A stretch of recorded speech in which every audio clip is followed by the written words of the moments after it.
In the primordial darkness that preceded the ordered cosmos, before the establishment of divine hierarchies and celestial domains, Kronos ruled as the sovereign of the Titans with an iron grip forged from paranoia and prophetic dread. His union with Rhea, daughter of Gaia and Uranus, would produce the generation of deities destined to reshape the very foundations of existence. Among these divine offspring, Hestia emerged as the firstborn, her arrival marking the beginning of a cosmic cycle that would ultimately lead to the downfall of the Titanic Order and the rise of Olympian supremacy. The circumstances surrounding Hestia's birth carried profound symbolic weight that would echo through subsequent mythological narratives. As the eldest child of Kronos and Rhea, she represented the initial manifestation of a new divine generation, one that would possess powers and attributes fundamentally different from those of their titanic predecessors. Her emergence from Rhea's womb occurred during a period when Kronos had already received the devastating prophecy from his dying father Uranus, who declared with his final breath that one of Kronos' own children would overthrow him just as he had overthrown his father. This curse, delivered as divine retribution for the brutal castration that had ended Uranus' reign, cast a shadow of inevitable doom over every subsequent birth in Kronos' household. The moment Hestia drew her first breath, Kronos' response was swift and merciless. Without hesitation or paternal sentiment, the Titan Lord seized his newborn daughter and swallowed her whole, condemning her to the darkness of his stomach alongside the growing collection of divine offspring he would consume in his desperate attempt to thwart destiny. The act of devouring Hestia carried particular symbolic significance beyond the immediate horror of infanticide. As the goddess destined to preside over the hearth and home, her consumption represented Kronos' attempt to prevent the establishment of stable domestic order and familial bonds that would challenge his absolute authority. The prophetic implications of swallowing the future goddess of the hearth extended far beyond personal paranoia. Hestia's divine essence encompassed the fundamental principles of stability, continuity, and the sacred centre around which all civilized life would revolve. By consuming her, Kronos sought to prevent the emergence of these ordering principles that would inevitably lead to the establishment of permanent divine residences, sacred spaces, and the kind of institutional stability that could serve as a foundation for organized rebellion against his rule. The irony of this action would become apparent only later, as the very act of preservation within his stomach would allow Hestia and her siblings to mature and develop their divine powers in preparation for their eventual liberation and ascension to Olympian status. Following Hestia's consumption, Rhea continued to bear children at regular intervals, each birth bringing renewed hope followed by immediate despair as Kronos repeated his cannibalistic ritual. Demeter emerged next, her connection to agricultural abundance and the fertility of the earth making her equally threatening to Kronos' vision of unchanging dominion. Her swallowing was followed by that of Hera, whose future role as queen of the gods and protector of marriage would represent another challenge to Kronos' patriarchal authority. Hades came next, his dominion over the underworld and the dead presenting a different but equally significant threat to the established order, as control over death and the afterlife carried immense power that could be used to challenge the living ruler. Poseidon's birth and subsequent consumption added the element of oceanic power to the growing collection of divine forces accumulating within Kronos' stomach. As the future lord of the seas, earthquakes and horses, Poseidon represented the kind of elemental power that could shake the very foundations of Titanic rule. Each swallowing added another layer to the cosmic irony of Kronos' situation, as he was essentially creating the perfect conditions for the prophecy's fulfillment by allowing his children to develop their powers in the protected environment of his own body. The birth of Zeus marked the culmination of this cycle and the beginning of its reversal. Rhea, driven to desperation by the loss of 5 children and aided by her mother Gaia, implemented the deception that would ultimately lead to Kronos' downfall. The substitution of a stone wrapped in swaddling clothes for the infant Zeus allowed the future king of the gods to escape his siblings' fate and develop his powers in secret on the island of Crete. This act of maternal rebellion set in motion the events that would eventually lead to the liberation of Hestia and her siblings. Zeus's emergence as a fully grown god marked the beginning of the end for Kronos' reign. The young deity's first major act was the administration of a powerful emetic to his father, forcing Kronos to regurgitate his swallowed children in reverse order of their consumption. This reversal created the unique circumstance that made Hestia simultaneously the firstborn and lastborn of her generation.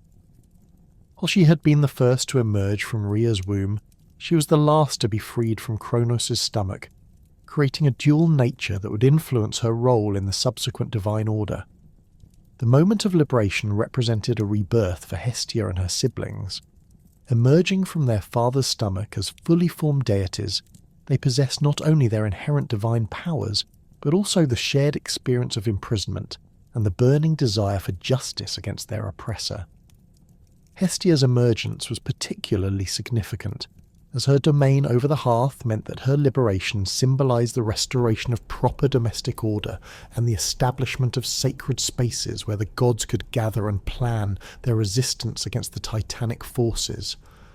The titanomachy that followed represented one of the most significant conflicts in Greek mythological history, a war that would determine the fundamental structure of cosmic authority for all subsequent ages.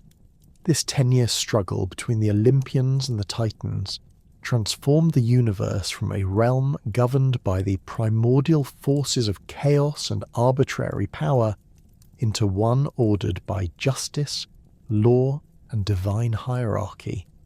Hestia's role in this cosmic conflict, while not characterized by the dramatic battlefield heroics of her brothers, proved essential to the Olympian victory through her maintenance of the divine hearth that served as the spiritual center of the rebellion. Throughout the long years of warfare, Hestia ensured that the sacred fire never died, providing her siblings and their allies with a constant reminder of what they fought to establish. Her maintenance of the hearth fire represented more than mere practical support. It embodied the principle of continuity and stability that the Olympians sought to bring to the cosmos. While Zeus wielded his thunderbolts, Poseidon commanded the seas, and Hades marshaled the forces of the underworld, Hestia's contribution lay in preserving the sacred center around which the new order would be built. The genealogical connections between Hestia and her siblings established during this period would define the structure of Olympian authority for millennia to come. As the eldest, she commanded natural respect and deference from her younger siblings, while her role as keeper of the hearth made her indispensable to the functioning of the divine household. Her relationship with Zeus, while marked by the traditional deference due to the king of the gods, retained the special character that existed between the eldest and youngest siblings, creating a dynamic that would influence major decisions throughout the classical period.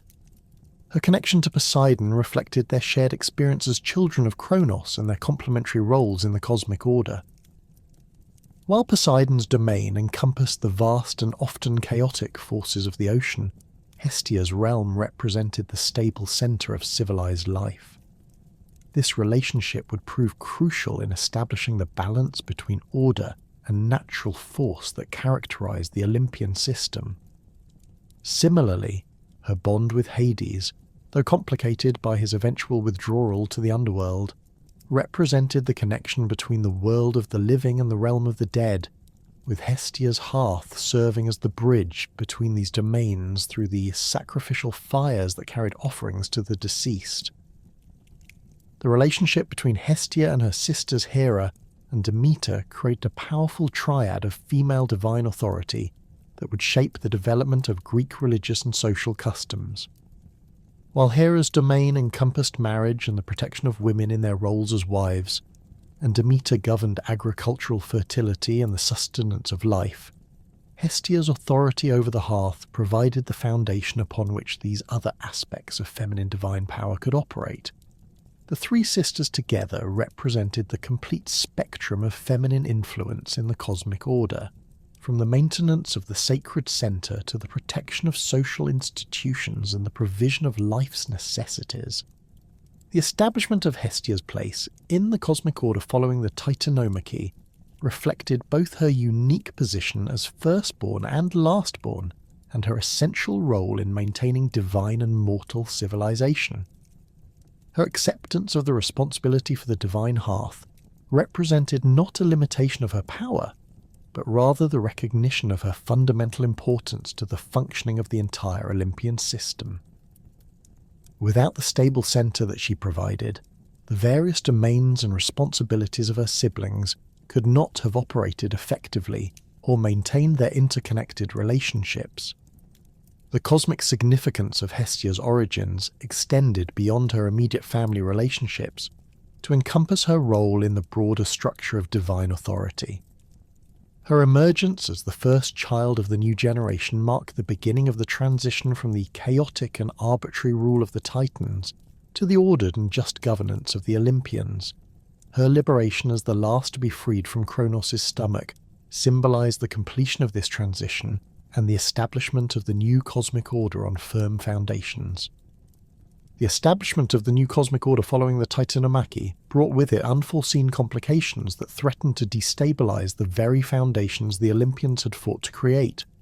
As the gods settled into their respective domains and began to exercise their newfound authority, the question of divine relationships and potential marriages became a source of considerable tension. The pantheon, still adjusting to the hierarchical structure that Zeus had imposed, found itself confronting the delicate matter of romantic entanglements among its members, particularly when such attractions involved multiple suitors pursuing the same deity. Hestia's emergence from this period of cosmic reorganization as a figure of exceptional beauty and divine grace made her an immediate object of desire among her fellow Olympians. Her unique position as both the eldest and most recently liberated of Kronos' children, combined with her essential role in maintaining the divine hearth, created an aura of both accessibility and untouchable sanctity that proved irresistible to several of her divine relatives. The goddess possessed a serene majesty that reflected her connection to the stable centre of existence, her movements characterized by the same measured grace that governed the eternal flame she tended. Her appearance conveyed both the warmth of the hearth fire and the cool dignity of marble, creating a compelling combination that drew the attention of gods accustomed to commanding whatever they desired. Among those captivated by Hestia's divine presence, two figures emerged as the most persistent and determined suitors: Apollo, the radiant god of music, prophecy, and the sun, and Poseidon, the earthshaker who commanded the vast domains of the sea.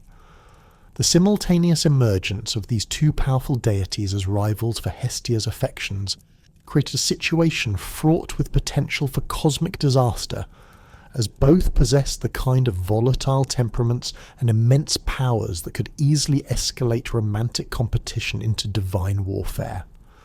Apollo's attraction to Hestia manifested in ways that reflected his multifaceted nature as a deity of both artistic refinement and prophetic insight.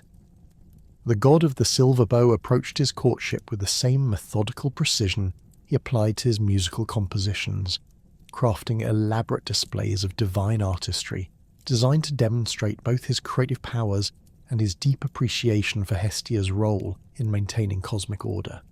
He composed hymns that celebrated her virtues, their melodies carrying across Mount Olympus with a haunting beauty that seemed to make the very stones of the divine palace resonate in harmony. These musical offerings were accompanied by displays of his prophetic abilities, as Apollo sought to demonstrate how his gift of foresight could complement Hestia's role as the stable centre of divine civilization. The sun god's courtship took on increasingly elaborate forms as he sought to distinguish himself from other potential suitors. He created intricate light displays that transformed the sacred flame of Hestia's hearth into a prism of colours that had never before existed, each hue representing a different aspect of his devotion and the potential harmony their union could bring to the cosmic order.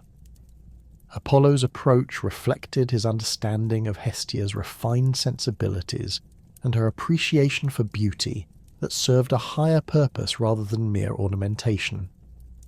His gifts to the goddess demonstrated both creativity and practical consideration for her divine responsibilities. Apollo crafted golden implements for tending the sacred fire, each tool inscribed with prophecies that spoke of the prosperity and stability that would flow from their union. He composed epic poems that portrayed their potential marriage as the foundation for a new golden age of divine harmony, where his gifts of prophecy and artistic inspiration would combine with her mastery of the hearth to create unprecedented prosperity for both gods and mortals. Poseidon's courtship of Hestia took on markedly different characteristics that reflected his more direct and elemental nature. The Lord of the Seas approached his pursuit with the same overwhelming force that characterized his dominion over the oceans, creating spectacular displays of power designed to demonstrate both his passion and his worthiness as a mate for the goddess of the hearth. He commanded the waters surrounding Mount Olympus to form intricate patterns that spelled out declarations of his devotion, the liquid sculptures maintaining their shapes for days at a time through the sheer force of his divine will. The Earthshaker's gifts to Hestia reflected his dominion over the fundamental forces of nature and his desire to provide her with treasures that no other deity could match. He brought her pearls from the deepest ocean trenches, each one containing within its lustrous surface the captured essence of moonlight reflected on calm seas. Poseidon created underwater palaces of coral and precious metals, their chambers designed to house sacred flames that would burn eternally beneath the waves, extending Hestia's domain into realms previously untouched by the hearthfire. His demonstrations of power grew increasingly dramatic as the competition with Apollo intensified. Poseidon caused gentle earthquakes that made the ground beneath Hestia's feet pulse in rhythm with his heartbeat, while simultaneously commanding the seas to sing hymns of praise that could be heard throughout the divine realm. He summoned forth new islands from the ocean depths, each one shaped to reflect some aspect of Hestia's beauty or divine attributes, creating a chain of monuments to his devotion that stretched across the Mediterranean. The intensity of both suitors' campaigns created an atmosphere of mounting tension throughout Mount Olympus. Other deities found themselves forced to choose sides or risk being caught in the crossfire of what was rapidly escalating from romantic competition to a potential conflict that could tear apart the newly established divine order. Apollo and Poseidon, both accustomed to having their desires fulfilled without opposition, began to view each other's continued pursuit as personal affronts that demanded increasingly aggressive responses. The rivalry between the two gods manifested in subtle but unmistakable acts of divine one-upmanship. When Apollo created a sunrise of unprecedented beauty to honour Hestia, Poseidon responded by causing the seas to glow with bioluminescent displays that rivaled the sun's radiance. Apollo's musical compositions grew more complex and emotionally powerful, prompting Poseidon to command the waves themselves to create symphonies that incorporated the sounds of dolphins, whales, and the eternal rhythm of the tides. These escalating displays of divine power began to have unintended consequences throughout the cosmos. Apollo's increasingly dramatic sunrise performances disrupted the natural cycles that mortals depended upon for agriculture, while Poseidon's oceanic displays created tidal patterns that threatened coastal settlements. The competition between the two gods was literally reshaping the natural world as each sought to outdo the other in demonstrating their worthiness as Hestia's consort. The situation grew more precarious as other Olympians began to take sides in the dispute. Some supported Apollo's claim, arguing that his domains of prophecy and artistic inspiration made him a more suitable match for the goddess who maintained the intellectual and spiritual centre of divine civilization.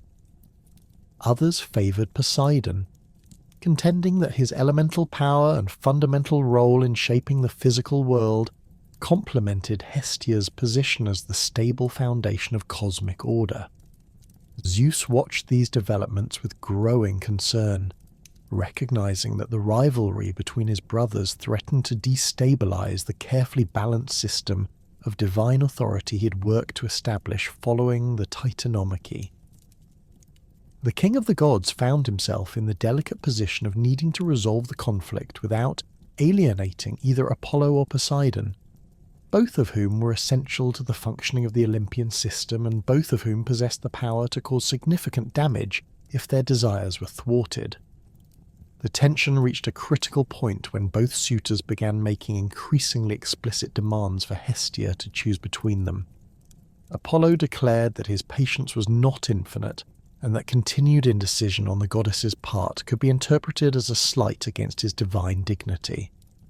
Poseidon, never one for subtle diplomacy, made it clear that he considered his claim to Hestia's hand to be superior to any rivals, and that he would not accept rejection gracefully.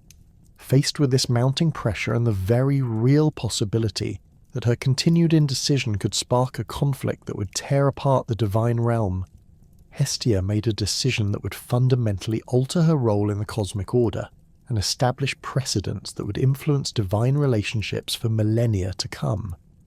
Rather than choosing between her two powerful suitors, or attempting to find some compromise that might satisfy both while pleasing neither, the goddess opted for a solution that was as unexpected as it was definitive. Understanding that any choice she made between Apollo and Poseidon would inevitably lead to resentment from the rejected suitor and potential future conflicts, Hestia recognized that the only way to preserve the stability of the divine order was to remove herself entirely from consideration as a potential bride.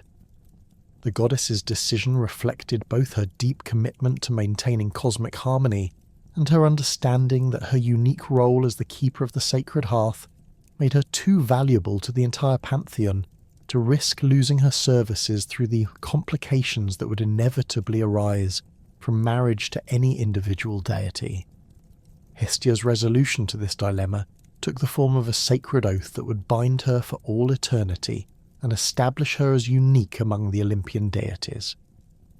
Approaching Zeus in his capacity as both king of the gods and the ultimate authority on divine law, she requested permission to swear a binding vow that would resolve the current crisis while establishing clear boundaries for her future relationships with all members of the pantheon.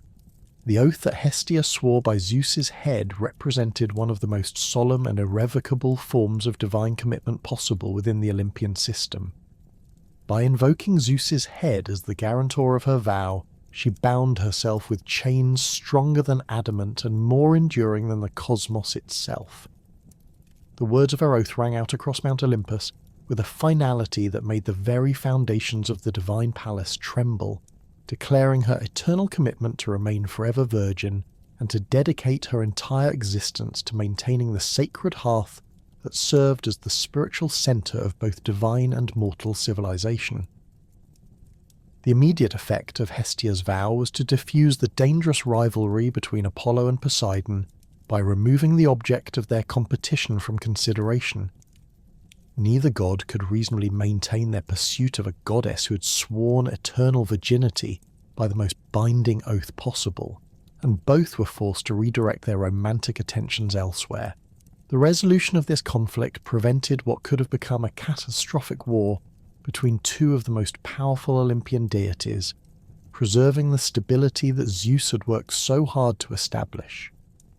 Zeus's response to Hestia's sacrifice demonstrated both his gratitude for her wisdom and his recognition of the magnitude of what she had given up for the sake of cosmic stability. The king of the gods immediately granted her special honors and privileges that would ensure her unique position within the divine hierarchy, while compensating her for the personal fulfillment she had forsworn through her vow of eternal virginity. The sacred vow that bound Hestia to eternal virginity simultaneously elevated her to a position of unparalleled authority over the fundamental aspects of civilized existence. Her renunciation of marriage and motherhood did not diminish her divine power, but rather concentrated it into specific domains that would prove essential to both divine and mortal society. The goddess's willing sacrifice of personal fulfillment transformed her into the ultimate guardian of those sacred spaces and customs that form the bedrock of ordered civilization, making her presence indispensable to every aspect of Greek life, from the humblest peasant dwelling to the most magnificent temple complex. The hearth fire represented far more than a mere source of warmth and light within the Greek understanding of domestic and religious life. Under Hestia's dominion, the hearth became the literal and metaphorical centre around which all other aspects of existence revolved, serving as the sacred axis that connected the earthly realm with the divine sphere above and the chthonic forces below. The circular hearth, typically positioned at the geometric centre of Greek dwellings, created a focal point that organised not only the physical space of the home, but also the spiritual and social relationships of those who gathered around its flames. Hestia's influence over the domestic hearth extended into every aspect of daily life, governing the preparation of meals, the gathering of family members for important discussions, and the performance of household religious observances. The goddess ensured that the fire burned with the proper intensity and colour, its flames serving as a barometer of the household's spiritual health and divine favour. A hearth fire that burned bright and steady indicated Hestia's approval and protection, while flickering or dying flames warned of impending misfortune or divine displeasure that required immediate attention and appropriate ritual response. The positioning of furniture and the organisation of domestic activities within Greek homes reflected Hestia's central importance to family life. Beds, storage areas and workspaces were arranged in relation to the hearth, creating concentric circles of activity that radiated outward from the sacred centre.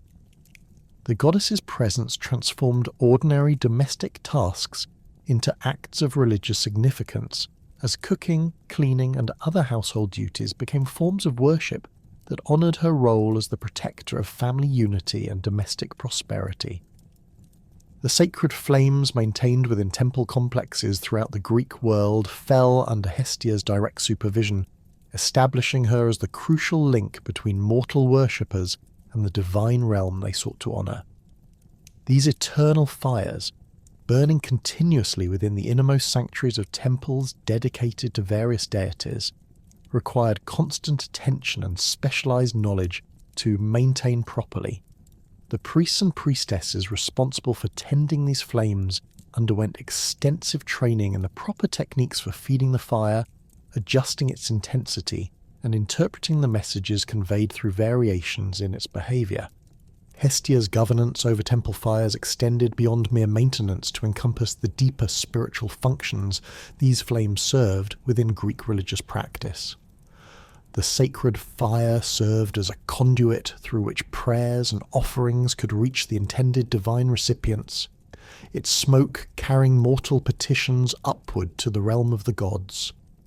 The goddess ensured that these communications reached their destinations intact and that divine responses could flow back down through the same channels, making the temple fire a two-way bridge between the mortal and immortal realms. The establishment of new colonies throughout the Mediterranean required the transportation of sacred fire from the mother city's Prytaneon to kindle the hearth of the new settlement, a process that fell under Hestia's direct supervision. These colonial fires, carried in specially consecrated vessels by designated religious officials, maintained the spiritual connection between the original community and its overseas offspring. The successful transportation and establishment of the sacred flame in the new settlement symbolised Hestia's approval of the colonial venture and her willingness to extend her protection to the colonists in their new homeland. The goddess's role in maintaining the spiritual connection between mortals and immortals manifested most clearly during sacrificial ceremonies, where her presence ensured the proper reception and distribution of offerings among the intended divine recipients. The sacrificial fire, always kindled from Hestia's sacred flame, served as the medium through which animal victims, libations and other offerings were transformed from physical substances into spiritual nourishment that could sustain the gods. The goddess's oversight of this process guaranteed that each deity received their appropriate portion and that the sacrificial act achieved its intended purpose of maintaining divine favour and cosmic balance. The complex protocols governing sacrificial procedures reflected Hestia's authority over the proper conduct of religious ceremonies. The order in which different deities received their portions, the specific types of offerings appropriate for various occasions, and the precise methods for preparing and presenting these gifts all fell within her domain. Violations of these protocols could result in the rejection of the entire sacrifice, leaving the community vulnerable to divine displeasure and the withdrawal of essential protections. Hestia's governance over hospitality customs established her as the divine authority behind the elaborate system of guest-host relationships that formed a crucial component of Greek social organization. The sacred laws of Xenia, which govern the treatment of strangers and travelers, derived their binding force from the goddess's role as protector of the hearth where guests were received and entertained. These customs created networks of mutual obligation that extended across the entire Greek world, enabling safe travel and commerce while establishing bonds of friendship and alliance between distant communities. The arrival of a stranger at a Greek household triggered a complex series of ritualized behaviors that honored Hestia's authority over hospitality. The host was required to offer food, drink, and shelter before inquiring about the visitor's identity or purpose, demonstrating trust in the goddess's protection and adherence to her sacred laws. The guest, in turn, was bound by equally strict obligations to respect the host's property, refrain from violence or theft, and reciprocate the hospitality if the opportunity arose in the future. The violation of Xenia represented one of the most serious offences possible within Greek society, as it directly challenged Hestia's divine authority and disrupted the sacred order she maintained. Stories of divine punishment for breaches of hospitality customs served as powerful reminders of the consequences that awaited those who ignored their obligations to strangers. The goddess's retribution for such violations could extend beyond the immediate perpetrators to encompass their entire families and communities, reflecting the fundamental importance of these customs to the maintenance of civilized society. The exchange of gifts between host and guest created lasting bonds that transcended individual relationships to establish connections between entire lineages and communities. These guest-friendship relationships, known as xenoi, could persist for generations, creating networks of alliance and mutual support that played crucial roles in Greek politics, trade, and warfare. Hestia's oversight of these relationships ensured their sanctity and provided divine enforcement of the obligations they entailed. The goddess's protection of the family unit extended far beyond the physical maintenance of the hearth fire to encompass the complex web of relationships, responsibilities, and traditions that bound Greek families together across generations. Her influence shaped the roles and duties of family members, from the authority of the paterfamilias to the responsibilities of children toward their parents and ancestors. The stability and harmony of the household depended upon each member fulfilling their proper role within the divinely ordained structure that Hestia maintained and protected. The education of children in their familial duties and social responsibilities fell under Hestia's guidance, as the hearth served as the primary location for transmitting cultural values and traditional knowledge from one generation to the next.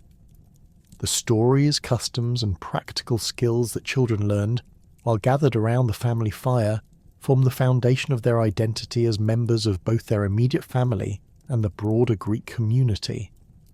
The goddess ensured that this educational process proceeded smoothly and that essential knowledge was preserved and transmitted accurately.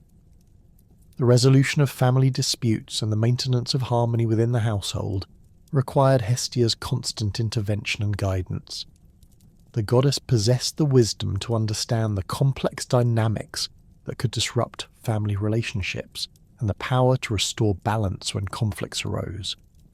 Her influence encouraged forgiveness, compromise, and the subordination of individual desires to the greater good of the family unit, preventing minor disagreements from escalating into permanent divisions that could destroy the household's stability. The care of elderly family members and the proper observance of ancestral cult practices fell within Hestia's domain, as these activities centred around the hearth where offerings to deceased relatives were made and family traditions were preserved. The goddess ensured that the elderly received appropriate respect and care, while maintaining their important role as repositories of family history and wisdom. The proper performance of ancestral rites honoured both the deceased and Hestia herself, strengthening the bonds between past and present generations while securing divine protection for the family's future. Hestia's influence over domestic affairs extended into the broader political realm through her role in maintaining the stability of the polis, the city-state that represented the highest form of Greek political organisation. The public hearth located in the Prytaneion served as the symbolic centre of the community's political and religious life, its eternal flame representing the continuity and permanence of the civic order. The goddess's protection of this central fire ensured the stability of governmental institutions and the preservation of laws and customs that maintained social order. The selection and training of public officials responsible for maintaining the civic hearth required Hestia's approval and guidance. These individuals, typically drawn from the most respected families within the community, underwent purification rituals and swore sacred oaths that bound them to faithful service in tending the public fire. Their duties extended beyond mere maintenance to include the performance of civic religious ceremonies and the preservation of the important documents and records that were stored near the sacred hearth. The establishment of new laws and the modification of existing legal codes required ceremonies conducted at the public hearth, where Hestia's presence sanctified these changes and ensured their acceptance by the community. The goddess's approval of legal innovations provided them with divine authority that made resistance or violation tantamount to sacrilege. This process created a conservative tendency within Greek legal systems, as changes that lacked clear divine sanction were likely to be rejected or abandoned. The coordination between individual household hearths and the central civic fire created a network of sacred flames that unified the entire community under Hestia's protection. During major festivals and civic ceremonies, fires kindled from the public hearth were distributed to individual households, renewing the connection between private and public religious observances while reinforcing the bonds that held the polis together. This distribution of sacred fire served as a powerful symbol of civic unity and shared identity that transcended individual family loyalties. The distribution of sacred fire that unified individual communities under Hestia's protection extended upward to encompass the divine realm itself, where the goddess occupied a position of extraordinary complexity within the Olympian hierarchy. Her status among the 12 principal deities defied conventional understanding of divine authority and political maneuvering, as she simultaneously held membership in the most exclusive circle of divine power, while remaining fundamentally detached from the ambitions, rivalries and conflicts that characterized her fellow Olympians. This paradoxical position created a unique dynamic where Hestia's very absence from political machinations became the source of her indispensable influence over divine affairs. The traditional enumeration of the 12 Olympians frequently placed Hestia among their number, recognizing her fundamental importance to the cosmic order and her role as one of the original children of Kronos who had fought to establish Zeus's reign. However, her inclusion in this elite group operated according to principles entirely different from those governing her siblings' positions. While Zeus commanded through the exercise of supreme authority, Poseidon through control over the vast oceanic realm, and Hades through dominion over the dead, Hestia's power derived from her function as the stable centre around which all other divine activities necessarily revolved. The goddess's relationship with the concept of the 12 Olympians reflected the broader tension between her essential nature and the political structures that governed divine society. Her oath of eternal virginity had effectively removed her from the matrimonial alliances and romantic entanglements that shaped much of Olympian politics, while her dedication to maintaining the sacred hearth made her indispensable to the functioning of the divine household.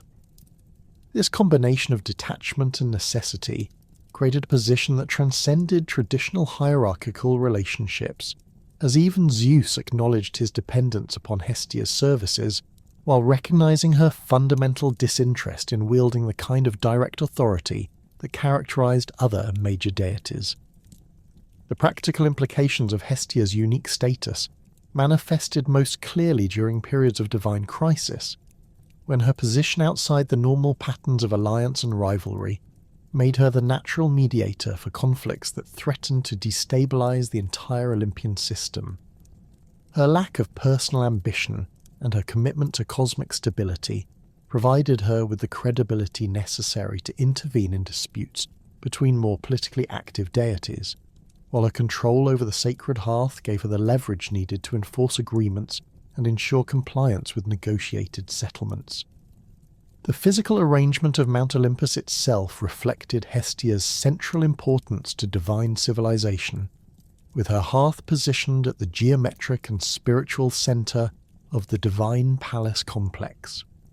The great hall where the gods gathered for formal assemblies and celebrations surrounded this sacred fire, its circular architecture ensuring that all participants remained equidistant from the source of divine unity and order. The flames that danced within Hestia's hearth provided both literal illumination for divine proceedings and symbolic representation of the stability that underlay all Olympian authority. The goddess's presence during divine assemblies operated according to protocols that acknowledged both her exalted status and her deliberate withdrawal from active political participation. While other deities might arrive at these gatherings with elaborate entourages and ostentatious displays of their power and wealth, Hestia appeared with the quiet dignity befitting her role as keeper of the sacred centre. Her movements within the assembly hall followed patterns that emphasized her connection to the hearth, as she periodically attended to the sacred fire during breaks in the proceedings, ensuring that its flames remained bright and steady throughout even the most contentious debates. The seating arrangements for divine assemblies reflected the complex dynamics of Hestia's position within the Olympian hierarchy. Traditional protocols would have placed her among the most honoured positions, befitting her status as the eldest child of Kronos and one of the founding members of the divine order. However, her role as tender of the sacred hearth required her to remain mobile and attentive to the fire's needs, creating a unique situation where she moved freely throughout the assembly space while other deities remained fixed in positions that reflected their relative rank and authority. This mobility granted Hestia access to private conversations and informal negotiations that occurred on the margins of formal proceedings, making her privy to information and insights that might escape the attention of deities focused primarily on their own immediate concerns.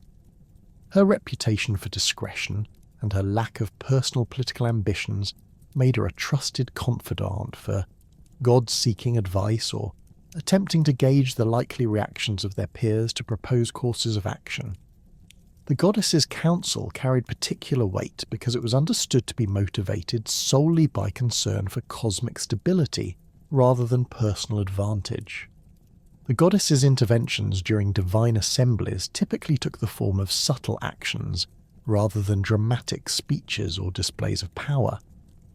When tensions between rival deities threatened to escalate into open conflict, Hestia might adjust the intensity of the sacred fire, its changing flames serving as a reminder of the underlying unity that bound all Olympians together despite their surface disagreements. These wordless communications proved remarkably effective in diffusing dangerous situations, as even the most volatile gods recognized the wisdom embedded in Hestia's gentle guidance.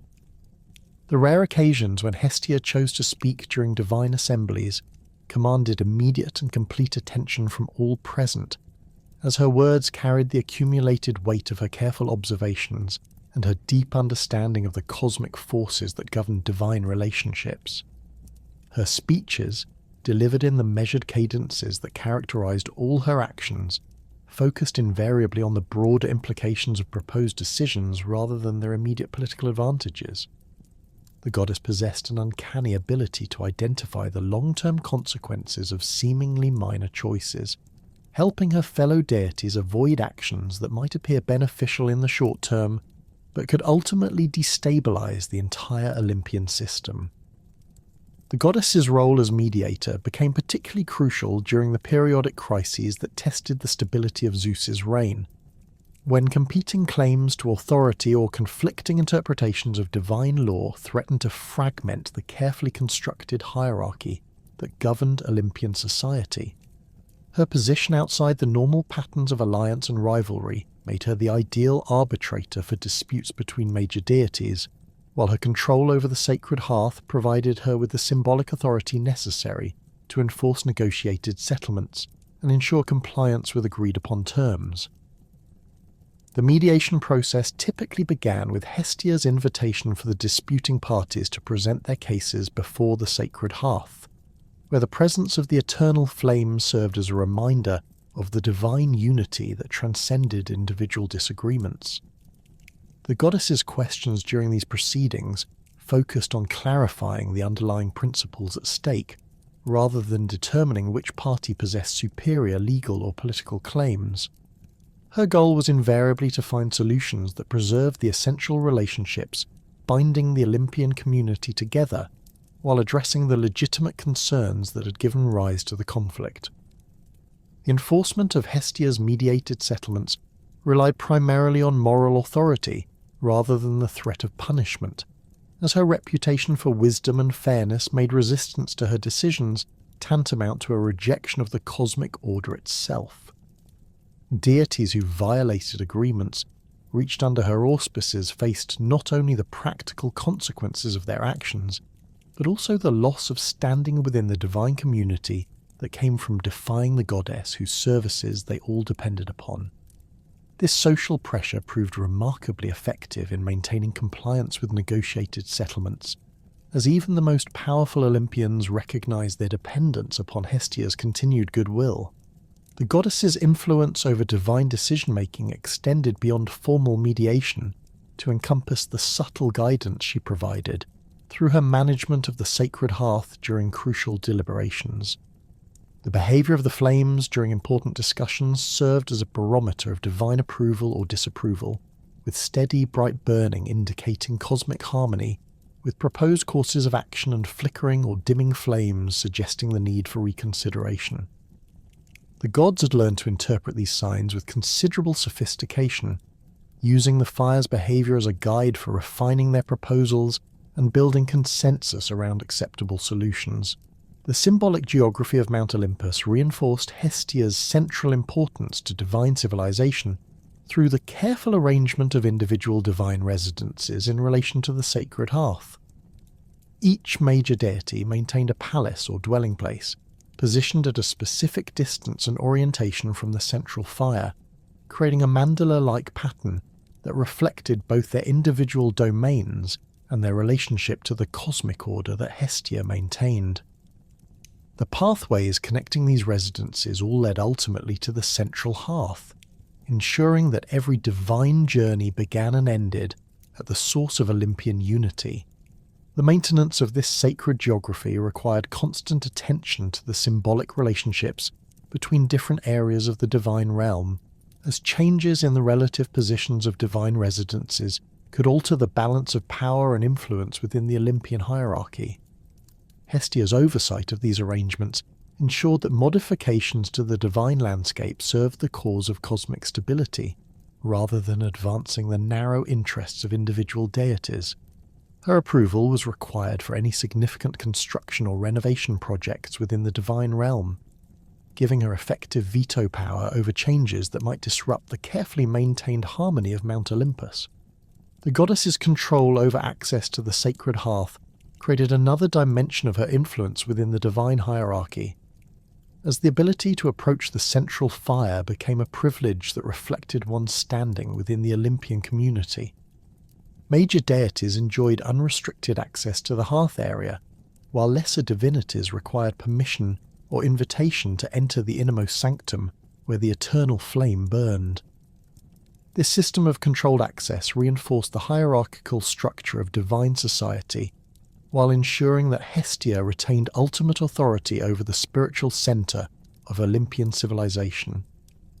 The rituals and ceremonies that marked important occasions in divine society invariably centred around Hestia's hearth, with the goddess serving as the essential facilitator for celebrations, commemorations and solemn observances that bound the Olympian community together. Her role in these events extended far beyond the practical maintenance of the sacred fire to encompass the preservation and transmission of the traditions that defined divine culture and identity. The goddess possessed an encyclopedic knowledge of proper protocols and ceremonial requirements, ensuring that each observance maintained its connection to the cosmic principles that governed Olympian society. The cyclical nature of divine celebrations created a rhythm of communal activity that revolved around Hestia's hearth, with the goddess serving as the temporal anchor that connected past, present and future through the continuity of the sacred flame.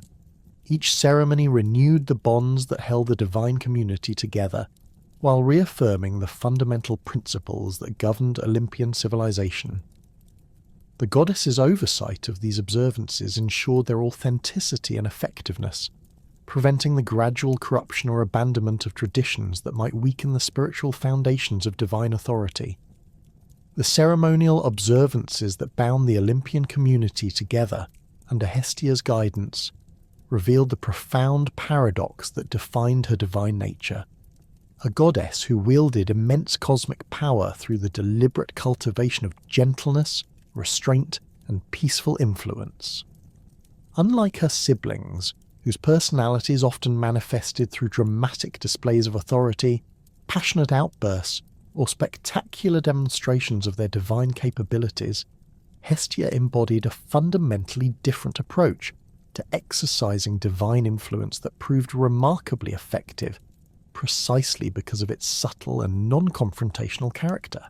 Her reputation as the most mild-mannered deity among the Olympians emerged not from weakness or timidity, but from a deliberate philosophical commitment to resolving conflicts through patient negotiation rather than force. While Zeus commanded obedience through the threat of his thunderbolts, Poseidon enforced his will through earthquakes and tsunamis, and Apollo demonstrated his displeasure through plague arrows, Hestia achieved her objectives through the quiet application of wisdom, moral authority, and the indispensable services she provided to the entire divine community. This approach required far greater sophistication and self-discipline than the more direct methods employed by her fellow deities, as it demanded the ability to understand complex motivations, anticipate long-term consequences, and craft solutions that addressed underlying causes rather than merely suppressing immediate symptoms.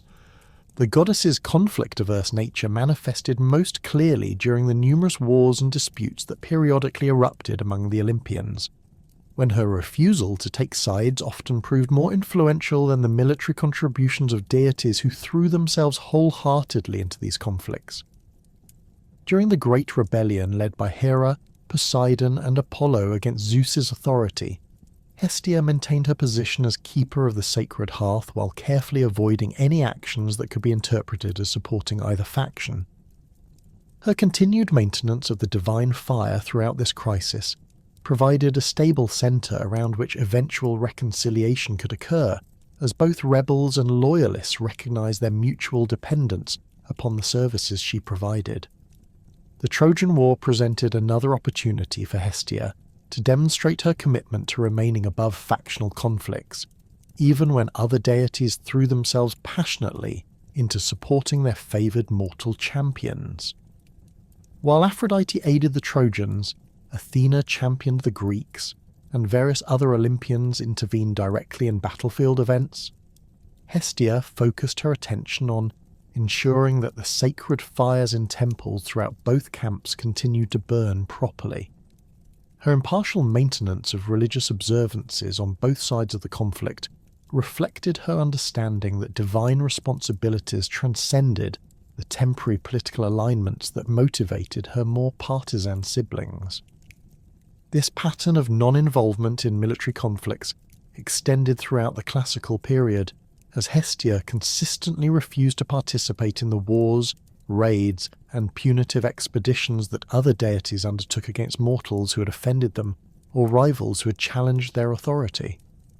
Her absence from these violent enterprises was not the result of pacifist ideology or moral objection to warfare itself, but rather reflected her recognition that her unique position within the cosmic order required her to remain available as a neutral mediator and stable reference point for all parties involved in disputes. The goddess's gentle approach to exercising divine authority created a fascinating contrast with the more aggressive methods employed by her siblings, revealing the remarkable effectiveness of influence based on moral authority rather than fear or coercion. When mortals violated the sacred laws of hospitality that fell under her protection, Hestia's response typically involved the gradual withdrawal of her blessings, rather than dramatic punishment. Households that failed to maintain proper respect for guests found their hearth fires becoming increasingly difficult to kindle and maintain, their food spoiling more rapidly, and their family relationships growing strained and contentious. These subtle forms of divine displeasure proved remarkably effective in encouraging behavioral changes, as the affected individuals could clearly perceive the connection between their actions and the deteriorating conditions in their homes.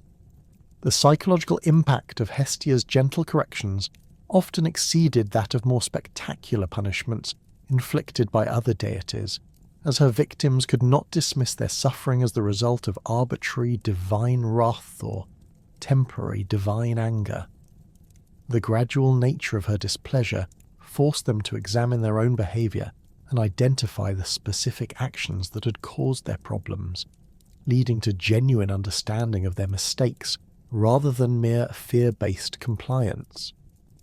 This educational aspect of Hestia's approach to divine justice reflected her broader commitment to fostering genuine virtue rather than merely suppressing undesirable behavior through intimidation. The paradox of Hestia's immense power, coupled with her preference for quiet influence rather than dramatic intervention, created a unique dynamic within the Olympian hierarchy that other deities found both admirable and occasionally frustrating. Her siblings recognized that she possessed the theoretical capability to cause massive disruption throughout both divine and mortal realms, simply by withdrawing her services or allowing the sacred fires under her protection to die out. The collapse of the cosmic hearth would have catastrophic consequences that would make even Zeus's thunderbolts seem insignificant by comparison, as the fundamental ordering principle of civilized existence would cease to function. Yet Hestia's consistent refusal to exploit this tremendous leverage for personal advantage, or to advance particular political agendas, demonstrated a level of self-restraint that even the most disciplined of her fellow deities found difficult to comprehend. Her commitment to maintaining cosmic stability transcended any temporary advantages she might gain through the strategic application of her power, reflecting a perspective that prioritized long-term harmony over short-term victories.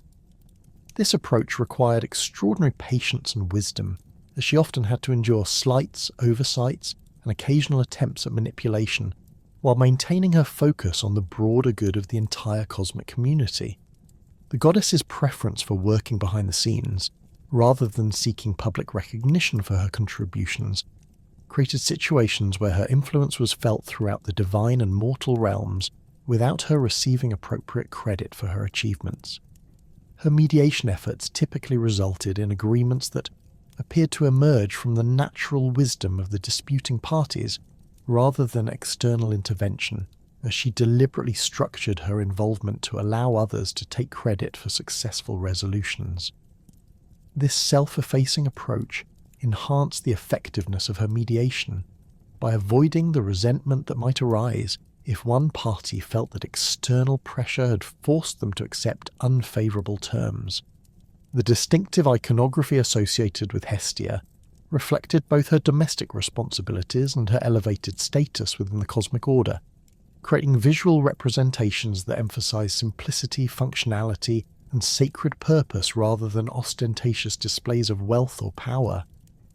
The sacred flame itself served as her primary symbol, its dancing tongues of fire representing the dynamic stability that characterized her influence over both divine and mortal affairs. Unlike the elaborate symbolic systems associated with other major deities, Hestia's iconography focused on objects and images that were immediately recognizable and accessible to worshippers from all social levels. The circular hearth that served as the physical focus of Hestia's worship appeared in artistic representations with carefully maintained proportions that reflected the mathematical principles underlying cosmic harmony. The perfect circle of the hearth rim symbolized the eternal nature of the goddess's commitment to maintaining order, while the central fire represented the active principle that transformed potential stability into actual cosmic function. The stones or bricks that formed the hearth structure were typically depicted with subtle variations that suggested the natural materials from which they were constructed, emphasizing the connection between divine order and the physical world that mortals inhabited. Simple domestic implements associated with hearth maintenance appeared frequently in artistic representations of Hestia, their functional designs reflecting the goddess's preference for utility over ornamentation. Iron pokers for adjusting burning logs, bronze tongs for handling glowing coals, and ceramic vessels for carrying water or oil to feed the flames all carried symbolic significance that extended far beyond their practical applications. The poker represented the goddess's ability to stir up renewed activity when cosmic forces threatened to become stagnant, while the tongs symbolized her capacity to handle dangerous situations without being harmed by their destructive potential. The bellows used to encourage reluctant flames appeared in depictions of Hestia as a symbol of her ability to breathe new life into dying institutions or relationships, while the ash shovel represented her role in clearing away the remnants of completed cycles to make room for fresh beginnings. These humble tools, crafted from common materials and designed for everyday use, contrasted sharply with the elaborate weapons, magical artifacts, and supernatural creatures that characterized the iconography of other major deities. The simplicity of Hestia's symbolic objects reinforced her accessibility to ordinary mortals while subtly communicating the fundamental importance of the function she performed. The modest veiling that covered Hestia's head in most artistic representations served multiple symbolic functions that reflected different aspects of her divine nature and social role. The veil itself, typically depicted as a simple white or cream-coloured fabric without elaborate decoration, symbolized her commitment to virginity and her withdrawal from the romantic relationships that complicated the lives of other deities.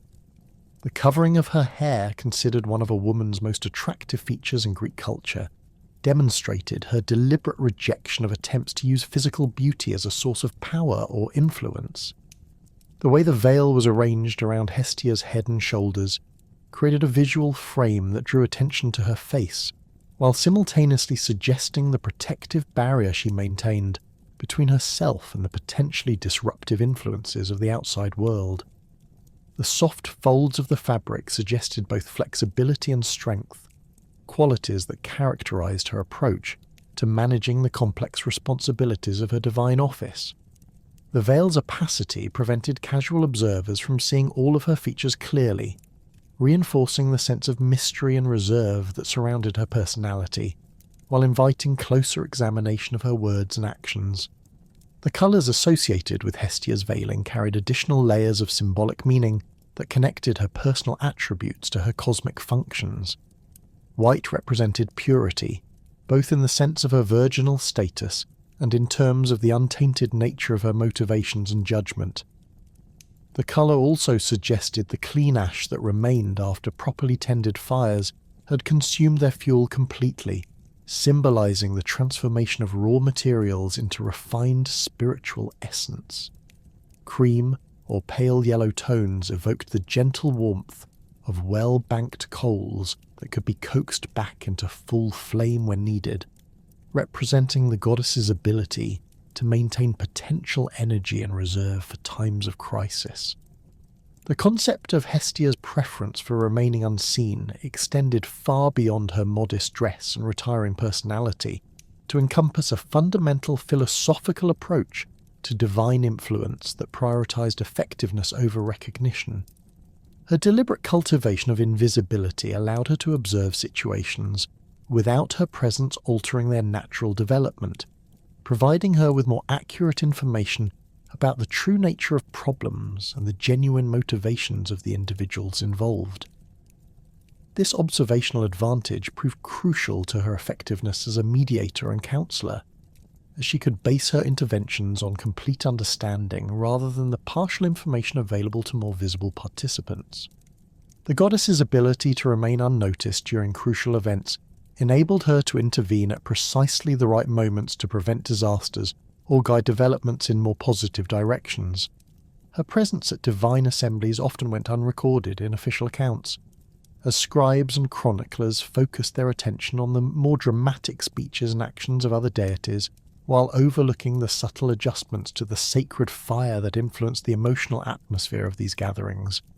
This systematic underestimation of her contributions allowed Hestia to maintain her effectiveness, while avoiding the jealousy and resentment that might arise if her true influence became widely recognized. The paradox of her simultaneous importance and invisibility created unique challenges for artists and poets who sought to represent Hestia in their works, as her most significant contributions occurred in private settings or through such subtle means that they were difficult to depict dramatically. Unlike the heroic exploits of Zeus, the romantic adventures of Aphrodite, or the military victories of Athena, Hestia's achievements typically involved the prevention of disasters rather than the accomplishment of spectacular feats. The successful mediation of a potentially catastrophic dispute between major deities might preserve cosmic stability for millennia, but the very success of such interventions made them invisible to most observers. Her modest nature manifested not only in her personal behaviour, but also in her approach to receiving worship and recognition from mortal devotees. While other deities demanded elaborate temples, costly sacrifices, and public festivals that demonstrated their worshippers' devotion, Hestia found satisfaction in the simple daily observances that occurred around countless hearthfires throughout the Greek world. The morning lighting of the household fire, the evening banking of coals to preserve warmth through the night, and the careful preparation of meals for family members all constituted acts of worship that honoured her divine authority without requiring expensive ceremonies or professional religious specialists. This accessibility to ordinary worshippers created a different type of divine relationship than those maintained by her more demanding siblings, as Hestia's devotees could express their reverence through the normal activities of daily life rather than through extraordinary expenditures or dramatic gestures. The democratic nature of her worship reflected her understanding that cosmic stability depended upon the accumulated actions of countless individuals rather than the spectacular deeds of a few heroes or the magnificent offerings of wealthy patrons. Her satisfaction with simple devotion encouraged widespread participation in her cult, while avoiding the economic burden that more elaborate forms of worship imposed upon communities. The democratic accessibility that characterized Hestia's relationship with ordinary worshippers found its most profound expression in the elaborate system of ritual protocols that governed Greek religious practice, where her presence served as the essential foundation upon which all other divine communications depended. Every sacrifice, whether conducted in the humblest rural shrine or the most magnificent urban temple, began and concluded with specific offerings to Hestia that acknowledged her fundamental role in facilitating contact between the mortal and divine realms. This universal requirement created a standardized framework for religious observance that transcended regional variations in cult practices and local preferences for particular deities. The tradition of offering the first portion of every sacrifice to Hestia originated from practical necessity rather than arbitrary religious convention, as the goddess's control over the sacred fire made her cooperation essential for the successful transmission of offerings to their intended divine recipients. The initial libation poured onto the flames, typically consisting of wine mixed with honey and aromatic oils, served to kindle the fire to the proper intensity and ensure that it burned with the clear, steady flame required for effective communication with the gods. The careful selection of ingredients for this preliminary offering reflected generations of accumulated knowledge about which substances produced the most favourable conditions for divine contact. The specific procedures for presenting the first offering varied according to the type of sacrifice being performed and the deity being honoured, but certain elements remained constant across all variations. The officiant approached the altar with measured steps that demonstrated proper respect for the sacred space, carrying the libation vessel in both hands to prevent accidental spillage that might offend the goddess. The pouring itself followed a prescribed pattern that distributed the liquid evenly around the perimeter of the fire, creating a circle of flame that symbolized the unity binding all participants in the ceremony to the divine realm above. The words spoken during this initial offering acknowledged Hestia's priority in receiving divine honours, while simultaneously requesting her assistance in ensuring the success of the entire ceremony. The formulaic phrases, passed down through generations of religious practitioners, combined expressions of reverence with specific requests for the goddess's intervention in facilitating communication with other deities. The careful pronunciation of these invocations required extensive training, as mispronounced words or incorrect emphasis could result in the rejection of the entire sacrifice and the withdrawal of divine favour from the community. Following the initial offering to Hestia, the ceremony proceeded through a complex sequence of presentations to other deities according to their relative importance and their relationship to the specific purpose of the sacrifice. Each divine recipient received offerings appropriate to their nature and preferences, with the flames serving as the medium through which these gifts were transformed from physical substances into spiritual nourishment that could sustain the immortal recipients. The goddess's oversight of this transformation process ensured that each deity received their proper portion, and that the sacrificial act achieved its intended purpose of maintaining divine favour and cosmic balance. The concluding portion of every sacrifice returned attention to Hestia through a final offering that expressed gratitude for her assistance and requested her continued protection for the community. This closing libation, often more elaborate than the initial one, incorporated elements that had been blessed by contact with the other offerings made during the ceremony. The wine used for this final presentation might be drawn from the same vessel that had provided libations to Zeus, Athena, or Apollo, creating a symbolic unity that bound all the divine recipients together under Hestia's unifying influence. The practical importance of these opening and closing rituals extended far beyond their symbolic significance, as violations of the proper protocols could result in the complete failure of the sacrificial ceremony and potential divine retribution against the entire community. Stories of disasters that befell cities or individuals who had neglected to honour Hestia properly served as powerful reminders of the consequences that awaited those who ignored established religious procedures. The goddess's displeasure typically manifested through the failure of subsequent sacrifices to produce favourable omens, leaving communities vulnerable to misfortune and divine abandonment. The role of oath-taking ceremonies in Greek legal and political life created another crucial area where Hestia's divine authority proved indispensable to the maintenance of social order. The sacred fire that burned in courtrooms, assembly halls, and other locations where formal oaths were administered served as both witness to the promises being made and potential instrument of divine punishment for those who violated their sworn commitments.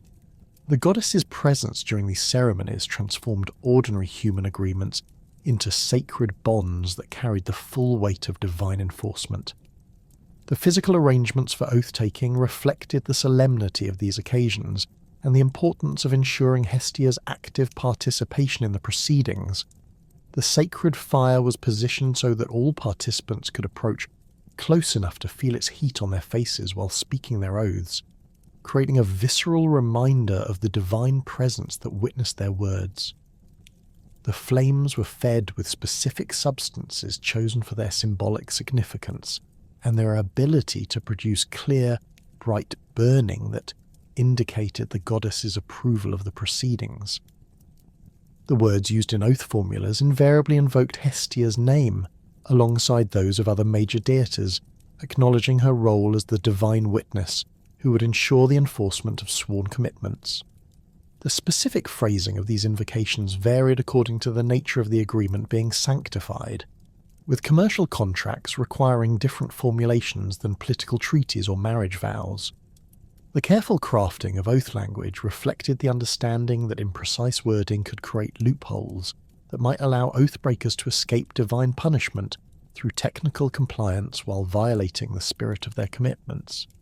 The consequences of oath-breaking extended far beyond the immediate parties involved, as violations of sacred commitments threatened the entire system of trust and mutual obligation that held Greek society together. Hestia's role in enforcing oath compliance involved not only punishing individual violators, but also maintaining the general belief in divine justice that encouraged honest dealing and faithful adherence to agreements. Her reputation for impartial enforcement of sworn commitments made her invocation in oath formulas a powerful deterrent to potential violators who might otherwise be tempted to break their promises when circumstances made compliance inconvenient. The sanctification of treaties and formal agreements between city-states required elaborate ceremonies that demonstrated the participating community's commitment to honouring their obligations under divine supervision.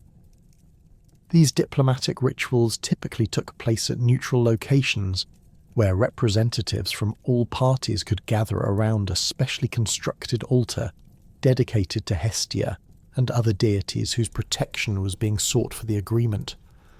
The construction of these temporary sacred spaces required careful attention to proper proportions and orientations that would ensure divine approval of the proceedings. The treaty ceremonies themselves followed complex protocols that reflected the diplomatic sophistication of Greek political culture and the religious requirements for securing divine sanction of international agreements. Each participating city-state brought sacred fire from its own public hearth to contribute to the central flame that would witness the oath-taking, creating a symbolic unity that transcended the individual interests of the separate communities. The mingling of these fires under Hestia's supervision represented the formation of a new sacred bond that would persist as long as the treaty remained in effect. The specific terms of treaties were recited in the presence of the sacred fire, with representatives from each party speaking their commitments aloud, so that Hestia and other witnessing deities could hear and remember the exact nature of the obligations being undertaken. The careful recording of these spoken commitments in written documents that were subsequently deposited near the sacred fire created a permanent record that could be consulted if disputes arose about the interpretation of treaty provisions. The goddess's protection of these documents ensured their preservation and authenticity, preventing fraudulent alterations that might undermine the integrity of international agreements. The ritual lighting of new fires from Hestia's sacred flame represented one of the most significant ceremonies in Greek colonial expansion, as it symbolized the extension of the mother city's divine protection to new settlements established in distant lands. The process of obtaining sacred fire for colonial ventures required formal approval from the city's governing authorities and elaborate purification rituals that prepared the fire-bearers for their crucial responsibilities. The selection of individuals entrusted with transporting the sacred flame reflected the community's understanding that the success of the entire colonial enterprise depended upon maintaining an unbroken connection to the divine source of civic authority. The transportation of sacred fire across long distances required specialized equipment and careful planning to ensure that the flames remained alive throughout the journey. Sacred vessels designed specifically for this purpose incorporated features that protected the fire from wind and rain, while allowing sufficient airflow to maintain combustion. The materials used in constructing these containers were chosen for their symbolic significance as well as their practical utility, with bronze and silver preferred for their associations with divine purity and their resistance to corrosion that might contaminate the sacred flame. The journey itself took on the character of a religious pilgrimage, with the fire-bearers following prescribed routes that included stops at established shrines and temples where the sacred flame could be renewed and purified. These intermediate stations served both practical and spiritual functions, providing opportunities to replenish fuel supplies while allowing local communities to participate in the colonial venture by contributing their own prayers and offerings for the success of the new settlement. The accumulated blessings gathered during these stops enhanced the spiritual power of the sacred fire and strengthened its connection to the broader Greek religious community. The arrival of the sacred fire at the colonial site marked the formal beginning of the new community's existence as a legitimate Greek polis, with the lighting of the public hearth serving as the foundational act that established divine protection and civic authority. The location chosen for the colonial Prytaneum required careful consideration of both practical factors such as accessibility and defensibility, and religious requirements such as proper orientation and proximity to sources of pure water for ritual purification. The construction of the building that would house the sacred fire followed traditional architectural principles that ensured appropriate conditions for maintaining the eternal flame while providing space for the civic and religious ceremonies that would centre around the hearth. The ceremony of lighting the colonial hearth from the transported sacred fire created a moment of profound spiritual significance that marked the transition from a temporary settlement of individual colonists to a permanent community with its own divine protection and civic identity. The successful kindling of the new flame demonstrated Hestia's approval of the colonial venture and her willingness to extend her protection to the settlers in their new homeland.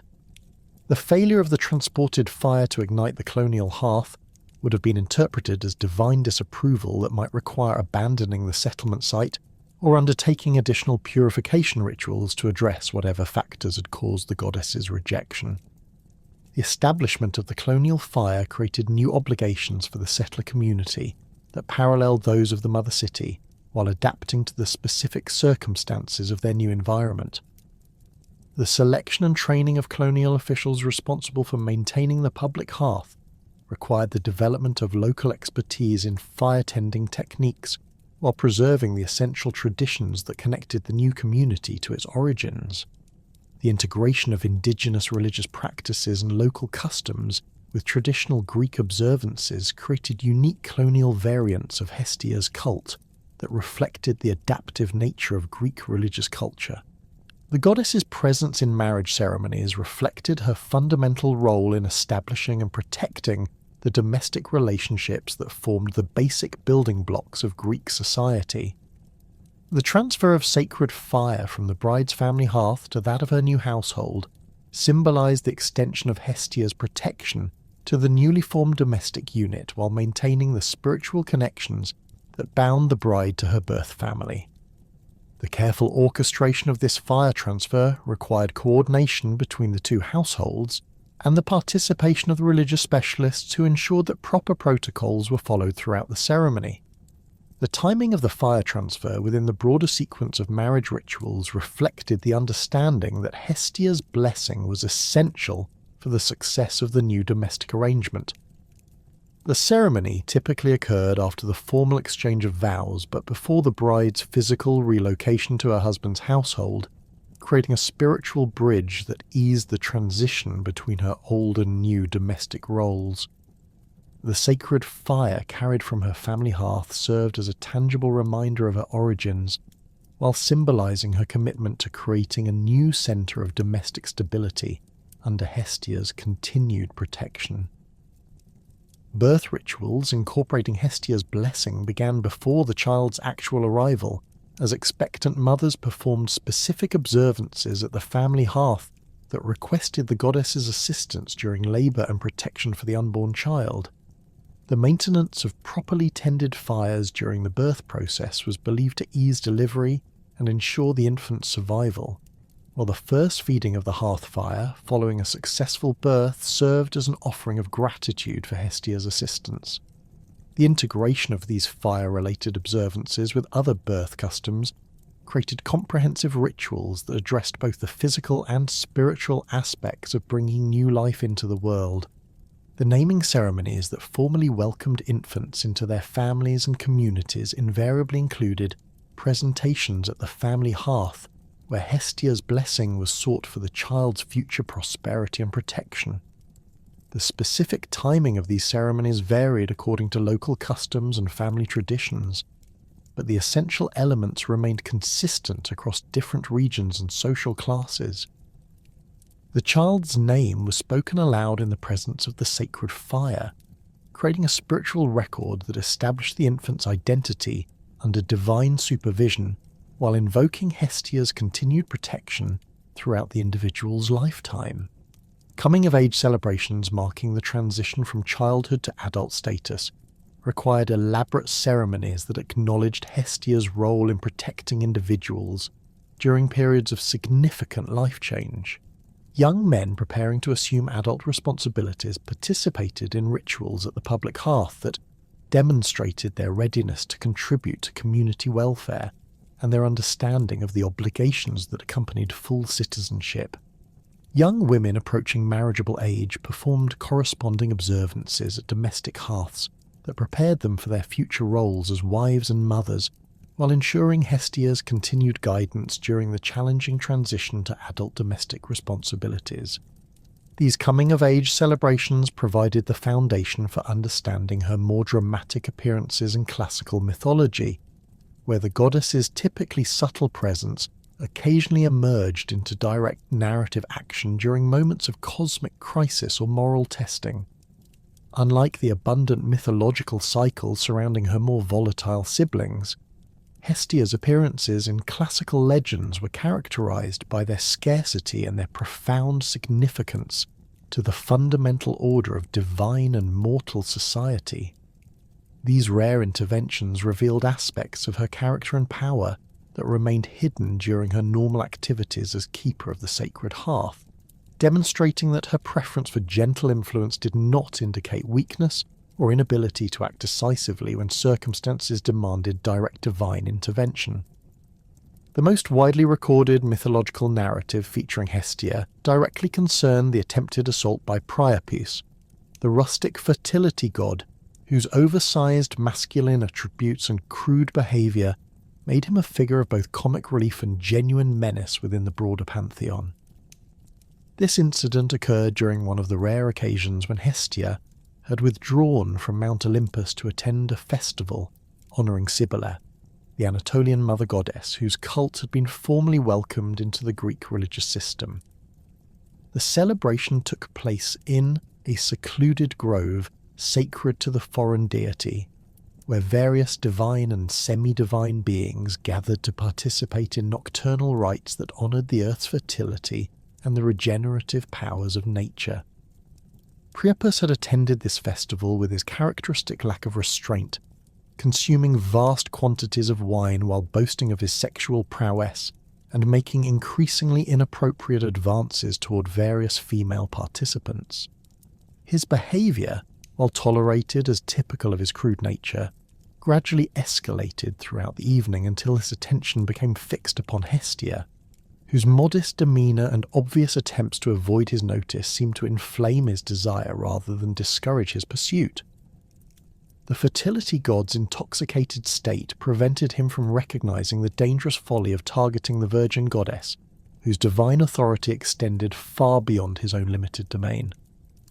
As the festival continued into the deepest hours of night, when many participants had succumbed to exhaustion or excessive wine consumption, Priapus spotted Hestia resting quietly beside a grove of sacred oak trees, her white veil glowing softly in the moonlight as she maintained a peaceful vigil while others slept.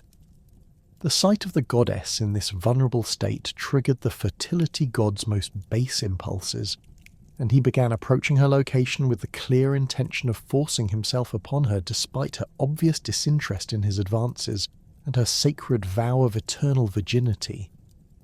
The assault attempt proceeded with Priapus creeping through the darkened grove, his movements made clumsy by intoxication, but driven by an overwhelming compulsion that overrode whatever minimal judgment he normally possessed.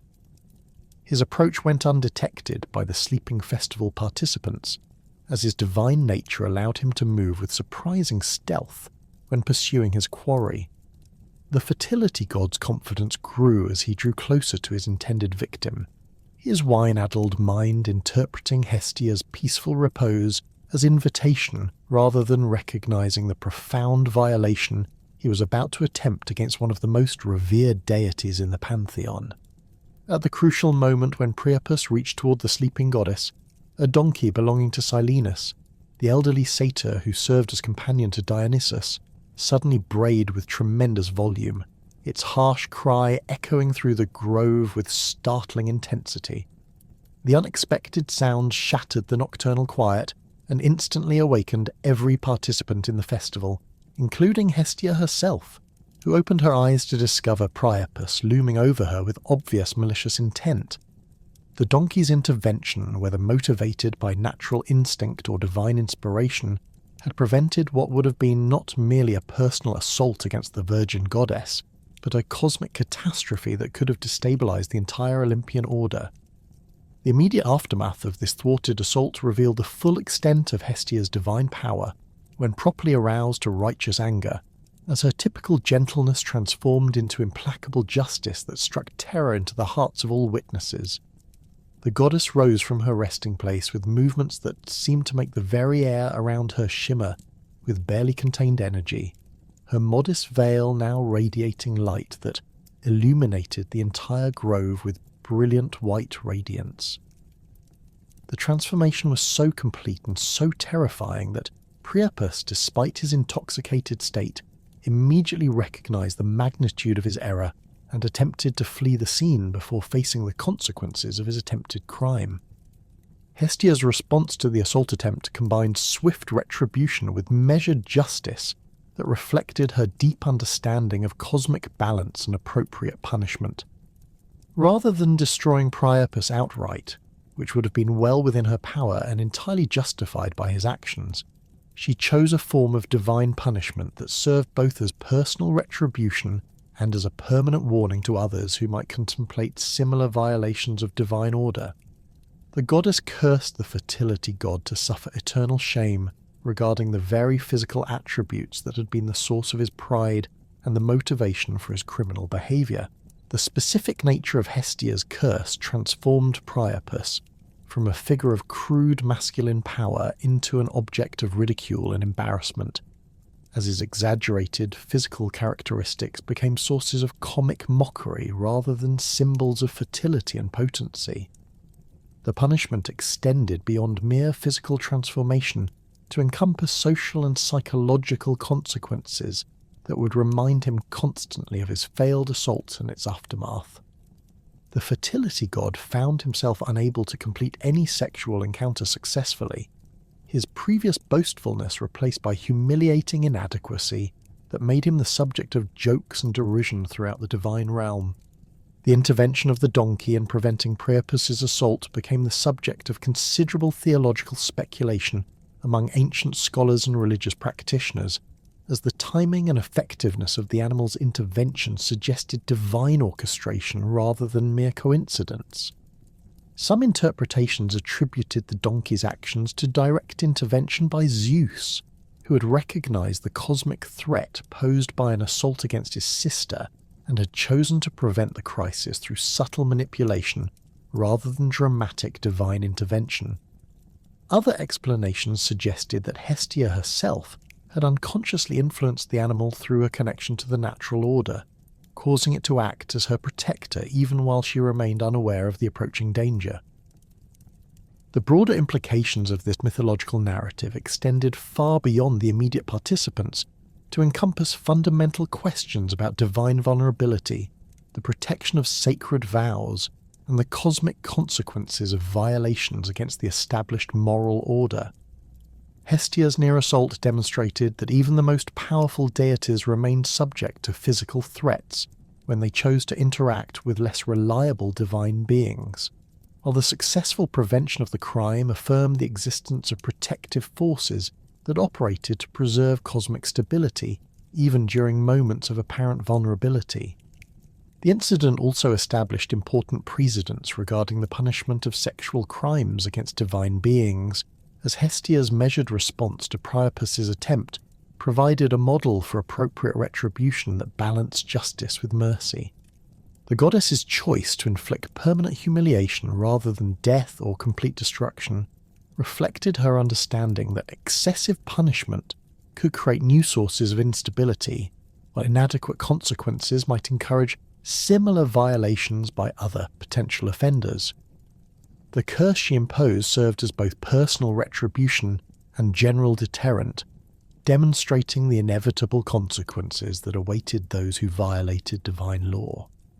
Hestia's role in the early organization of the Olympian court following Zeus's rise to power represented another area where her typically hidden influence became visible through its effects on the development of divine institutions and protocols. The establishment of formal procedures for divine assemblies, the creation of hierarchical seating arrangements, and the development of ceremonial protocols all required the goddess's expertise in matters of precedence, tradition, and proper religious observance. Her guidance during this formative period shaped the institutional structure of Olympian society in ways that remained largely invisible to later observers, but proved crucial to the stability and effectiveness of divine governance. The goddess's contributions to establishing divine protocol began with the practical matter of organizing the physical space, where the gods would gather for formal deliberations and ceremonial occasions. The Great Hall of Zeus's palace required careful planning to ensure that all major deities could participate effectively in group discussions while maintaining appropriate recognition of their relative status and authority. Hestia's placement of her sacred hearth at the geometric center of this space created a focal point that unified the diverse personalities and competing interests of the Olympian pantheon around a shared symbol of cosmic stability. The development of seating arrangements for divine assemblies reflected complex considerations of precedence, family relationships, and functional responsibilities that required Hestia's deep understanding of both formal protocol and interpersonal dynamics. Her position as the eldest child of Kronos entitled her to a place of honor near Zeus's throne, but her role as keeper of the sacred hearth demanded mobility that allowed her to tend the central fire as needed during lengthy proceedings. The solution involved creating a special position that combined high status with practical functionality, establishing precedents that influenced the treatment of other deities whose responsibilities required similar flexibility. The creation of ceremonial protocols governing the conduct of divine assemblies drew heavily upon Hestia's extensive knowledge of religious traditions and her understanding of the symbolic significance of various ritual actions. The order in which different deities spoke during formal debates, the specific gestures and phrases required for different types of presentations, and the proper methods for recording and preserving important decisions all reflected her guidance in adapting traditional religious practices to the new requirements of organized divine government. These protocols served not merely as arbitrary rules, but as carefully crafted systems that channeled potentially disruptive divine energies into constructive deliberation and decision-making. The goddess's influence over the establishment of sacred sites throughout the Greek world represented another dimension of her mythological presence that operated through subtle guidance rather than dramatic intervention. The selection of locations for major temples and religious centers required divine approval that typically manifested through signs and omens rather than direct communication. But Hestia's involvement in these decisions shaped the sacred geography of the Mediterranean in ways that reflected her understanding of cosmic harmony and practical religious needs. The process of identifying suitable locations for new temples began with careful observation of natural phenomena that might indicate divine favor or disapproval, including the behavior of sacred flames, the patterns of bird flight, and the occurrence of unusual weather conditions during preliminary ceremonies. Hestia's influence over these signs operated through her connection to the natural forces that governed fire, wind, and atmospheric conditions, allowing her to communicate divine preferences without appearing directly to mortal petitioners. The subtle nature of these communications required skilled interpretation by religious specialists who understood the symbolic language through which the goddess expressed her will. The establishment of sacred sites also required consideration of practical factors such as accessibility for pilgrims, availability of pure water for ritual purification, and proximity to sources of fuel for maintaining eternal flames. Hestia's guidance in balancing these practical requirements with religious considerations ensured that new temples could function effectively as centers of worship, while maintaining the spiritual authenticity that made them worthy of divine attention. Her involvement in site selection reflected her understanding that successful religious institutions required both divine approval and human accessibility to achieve their intended purposes. The goddess's presence in myths concerning hospitality revealed another aspect of her character through stories of divine testing that evaluated mortal adherence to the sacred laws of guest-host relationships. These narratives typically involve disguised deities visiting mortal households to observe firsthand how ordinary people treated strangers and whether they maintained proper respect for the customs that Hestia protected. The outcomes of these tests determine not only the immediate fate of the households involved, but also their long-term prosperity and divine protection. One such testing involved Hestia herself, accompanied by other Olympians, visiting a remote mountain village whose inhabitants had gained a reputation for inhospitality and disregard for traditional customs. The disguised deities approached various households seeking shelter and sustenance, only to be turned away with increasing rudeness and hostility. The villagers' behaviour demonstrated a complete breakdown of the social bonds that Hestia's laws were designed to protect, creating a situation that required divine intervention to prevent the corruption from spreading to neighbouring communities. The testing process continued until the disguised gods encountered an elderly couple whose poverty prevented them from offering elaborate hospitality, but whose genuine kindness and respect for sacred customs impressed even the divine visitors. Despite having barely enough food for themselves, the couple shared their simple meal with the strangers and provided them with clean bedding and protection from the mountain weather. The behaviour demonstrated the essential spirit of Xenia that transcended material circumstances to embrace the fundamental human obligations that bound civilized society together. The revelation of the visitors' true divine nature transformed the testing episode into a powerful demonstration of cosmic justice that rewarded virtue while punishing vice with proportionate severity.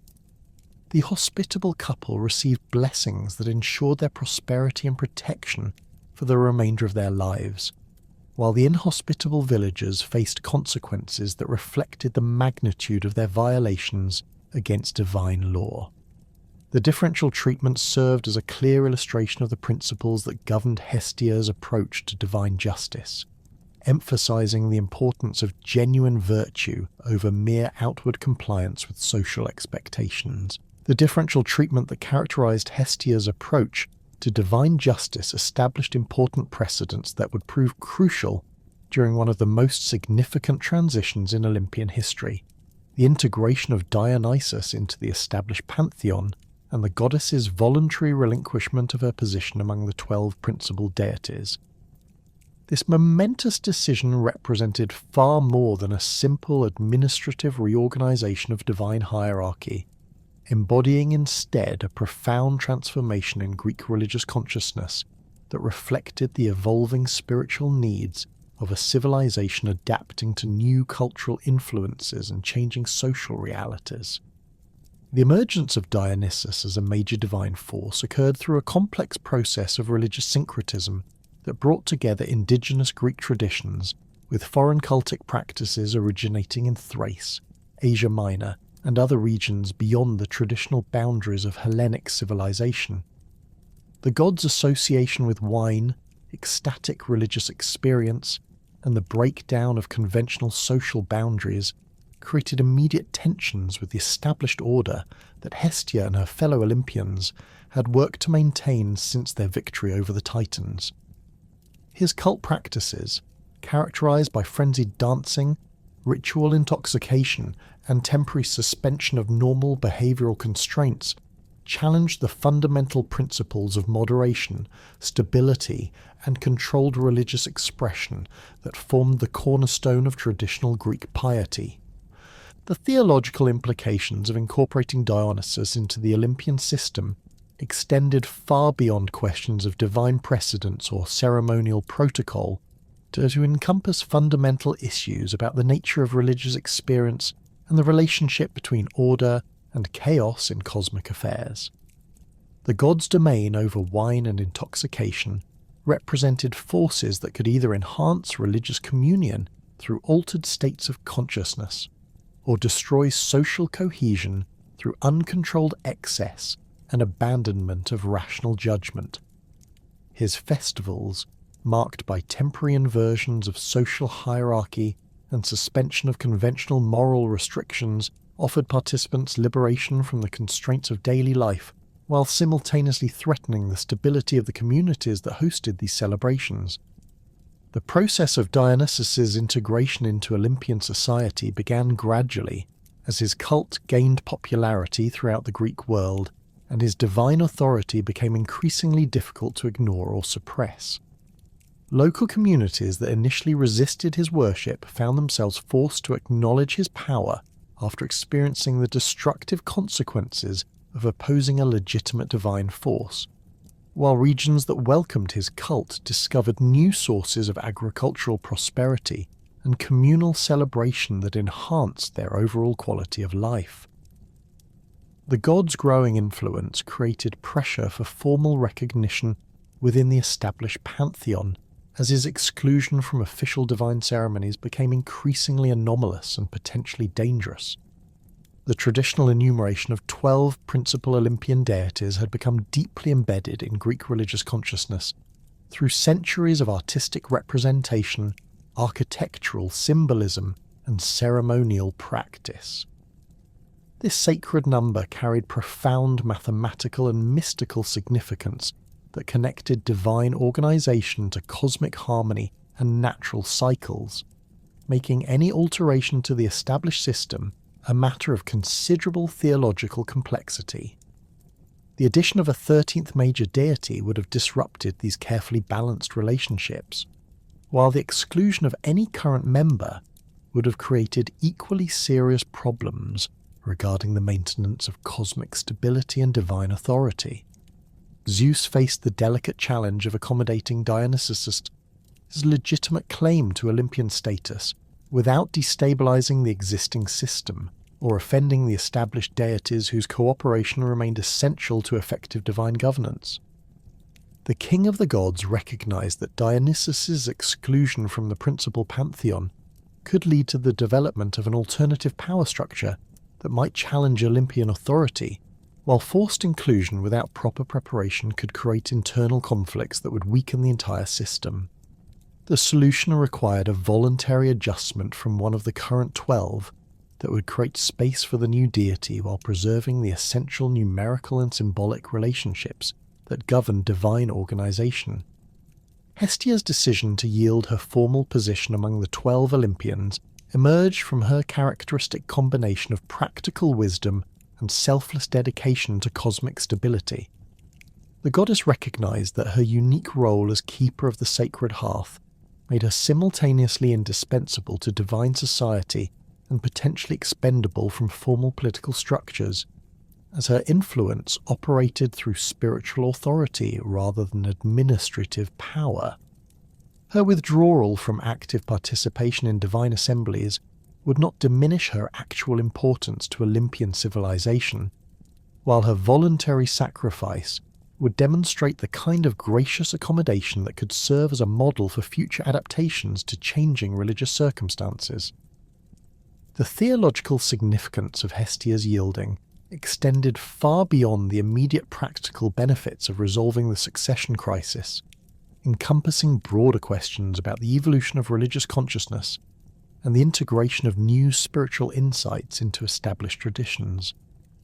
Her willingness to step aside for Dionysus represented an acknowledgement that divine truth could manifest through multiple channels, and that rigid adherence to traditional forms might actually impede rather than preserve authentic religious experience. The goddess's action demonstrated that true spiritual authority derived from service to cosmic harmony rather than from formal position or ceremonial recognition. The symbolic meaning of this transition reflected profound changes occurring throughout Greek society, as communities struggled to balance traditional values with new cultural influences introduced through expanded trade networks, colonial enterprises, and military campaigns that brought Greek civilization into contact with foreign religious practices.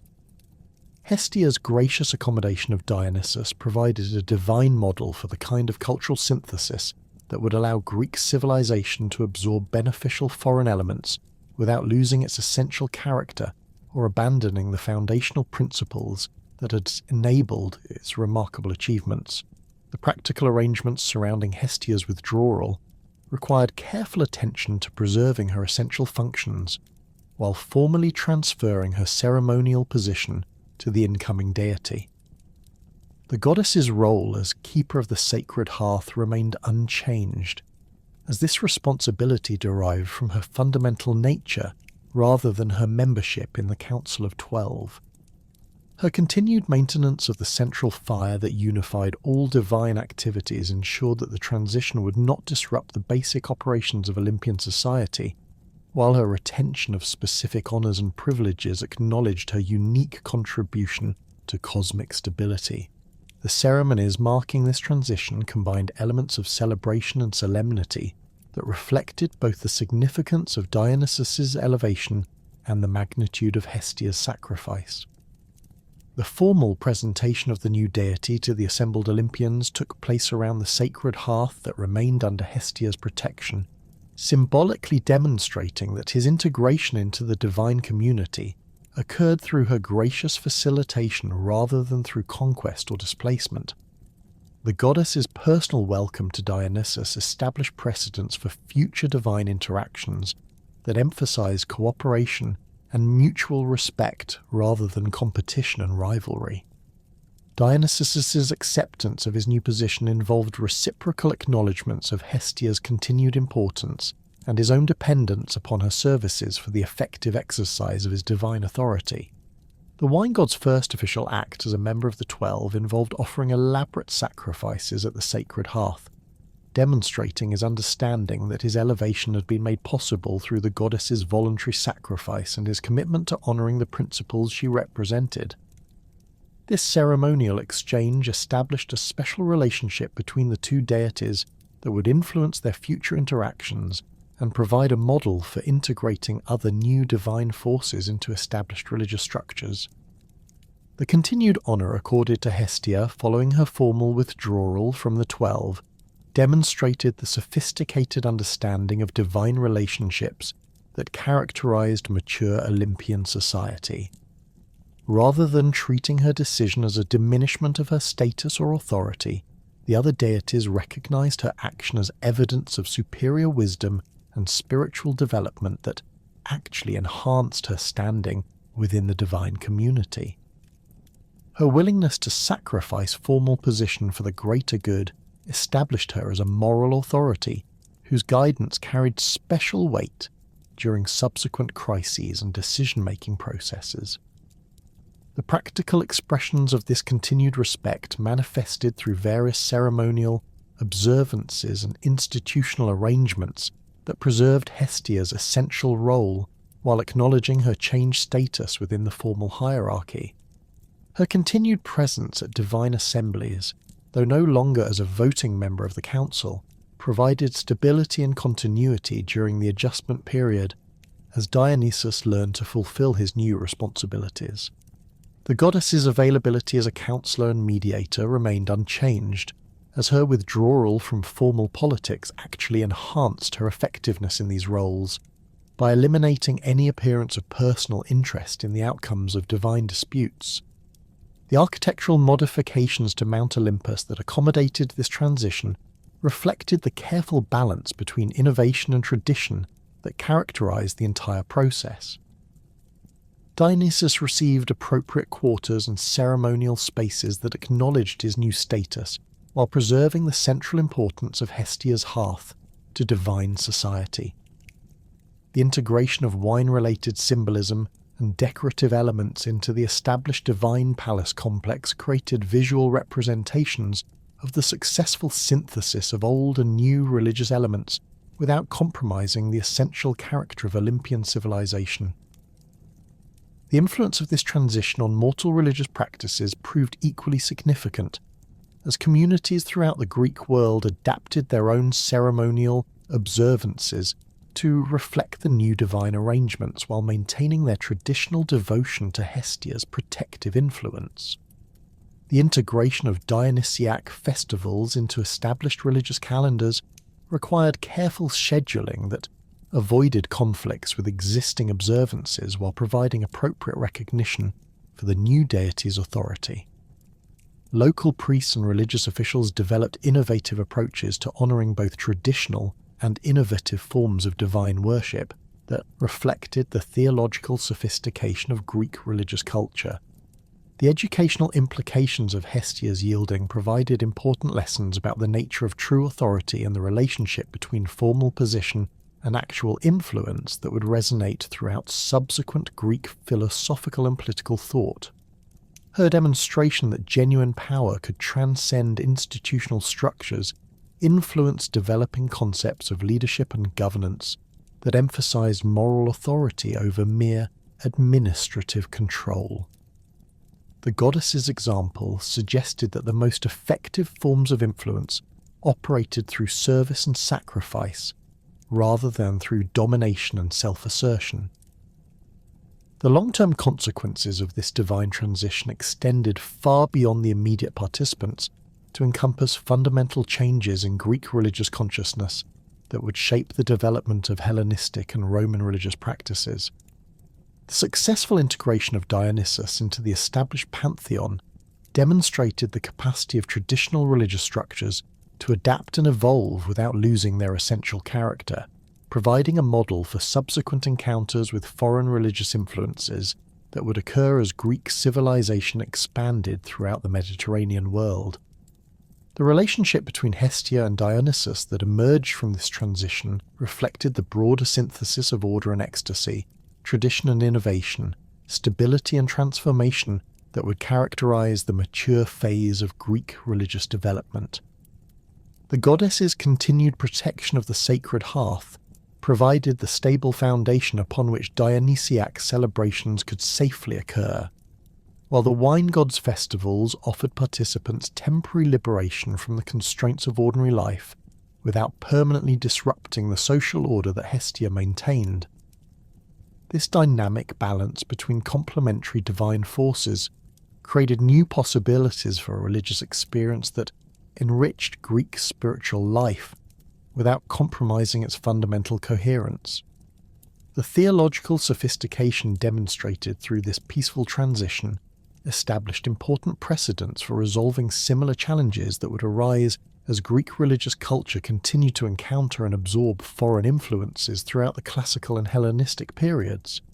Hestia's gracious yielding provided a divine model for the kind of cultural accommodation that would enable Greek civilization to maintain its essential identity while remaining open to beneficial innovations from external sources.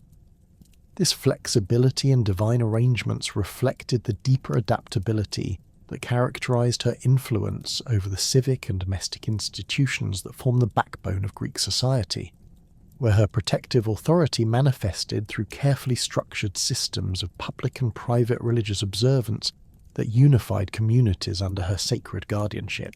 The Prytaneum stood at the heart of every Greek city-state as the physical and spiritual centre of civic life, its sacred hearth fire burning continuously as the tangible symbol of the community's divine protection and political continuity.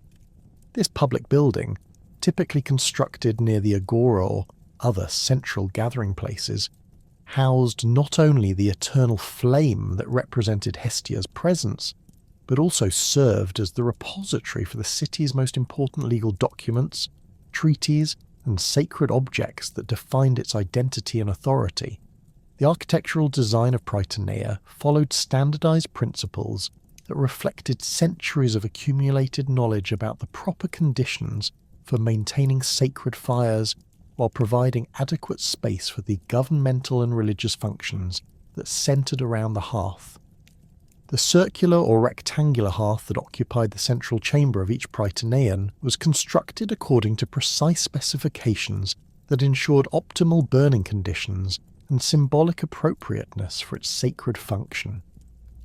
The stones used in its construction were carefully selected from quarries known for their purity and durability, often transported from distant locations if local materials proved inadequate for this crucial purpose.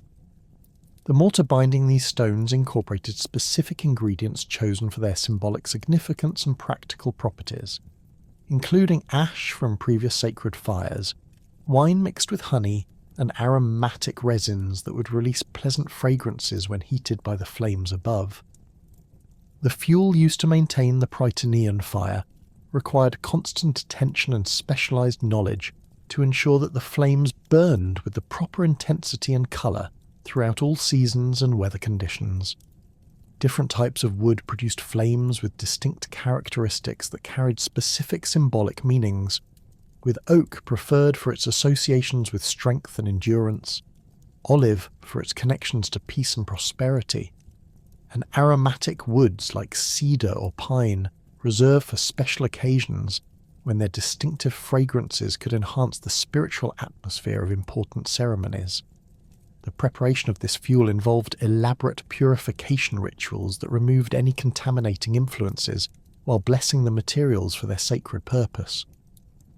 The officials responsible for tending the Prytanean fire underwent extensive training in both the practical techniques of fire maintenance and the religious protocols that governed their sacred duties.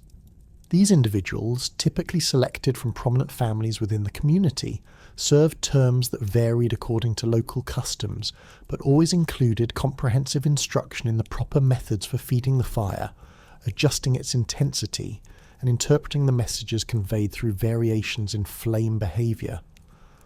Their responsibilities extended beyond mere maintenance to encompass the performance of daily rituals that renew the community's connection to Hestia's protective influence, while ensuring the continuation of a divine favour for civic enterprises. The daily routines surrounding the Prytanean fire began before dawn with preliminary rituals that prepared the sacred space for the day's activities. The attending officials performed purification ceremonies that cleansed both themselves and the hearth area of any contaminating influences that might have accumulated during the night, using lustral water drawn from sacred springs and aromatic smoke produced by burning specific combinations of herbs and resins. The rekindling or renewal of the fire from carefully banked coals required precise timing that coordinated with astronomical observations and seasonal cycles, ensuring that each day's flame carried forward the accumulated spiritual power of all previous fires while adapting to changing cosmic conditions. The morning offerings presented at the Prytanean hearth included libations of wine, oil and honey that were poured onto the flames, while specific prayers were recited requesting Hestia's continued protection for the community and its citizens. These daily observances served multiple functions beyond their obvious religious significance, providing opportunities for civic officials to gather and coordinate their activities, while demonstrating the community's ongoing commitment to maintaining proper relationships with the divine forces that governed their prosperity and security. The regularity of these observances created rhythms of civic life that bound individual citizens together through shared participation in collective religious duties. The evening ceremonies that concluded each day's activities at the Prytanean involved banking the sacred fire to ensure its survival through the night, while offering prayers of gratitude for divine protection received during the completed day. The careful arrangement of coals and ash required to maintain combustion without active flame demanded considerable skill and experience, as improper technique could result in the fire's extinction and the catastrophic loss of divine protection that such failure would represent. The officials responsible for this crucial task developed elaborate procedures that minimized risks while ensuring that the banked fire could be easily revived the following morning.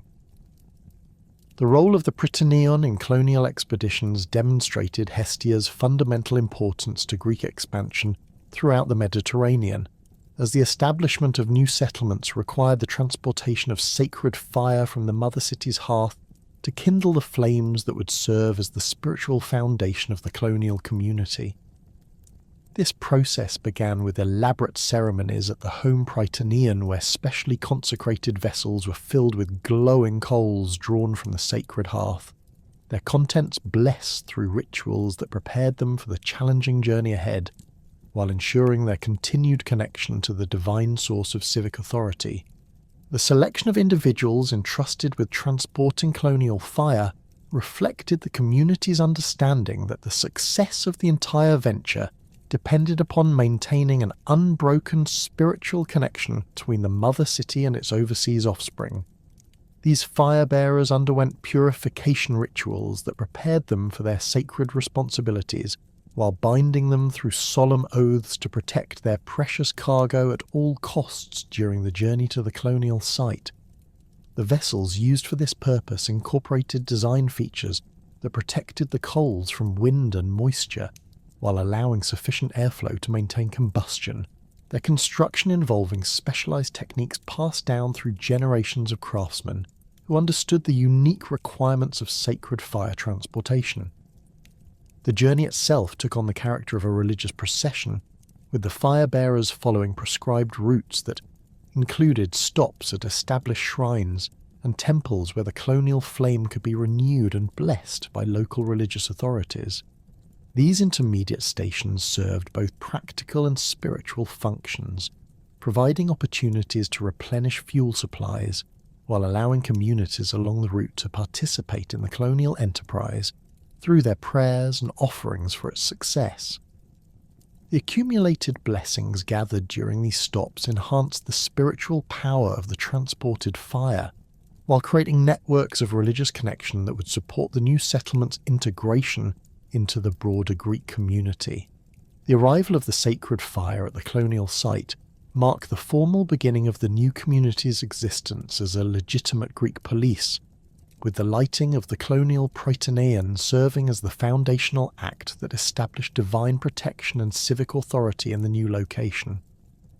The ceremony of kindling the colonial hearth from the transported fire required precise timing and careful attention to ritual details that would ensure Hestia's approval of the new settlement while maintaining its spiritual connection to the mother city.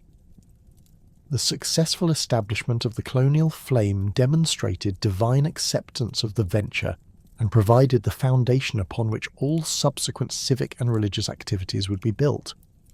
The domestic rituals that centered around household hearths created the fundamental building blocks of Greek religious life, as individual families maintained their own sacred fires that connected them to Hestia's protective influence while serving the practical needs of daily life. The household hearth, typically positioned at the geometric center of the family dwelling, served multiple functions that combined religious observance with essential domestic activities such as cooking, heating, and providing light during evening hours.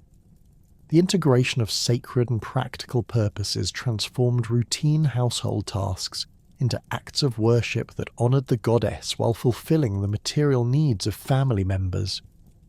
The daily lighting of the household fire each morning represented one of the most fundamental religious observances in Greek domestic life, as this act renewed the family's connection to Hestia's protection, while providing the practical foundation for the day's activities.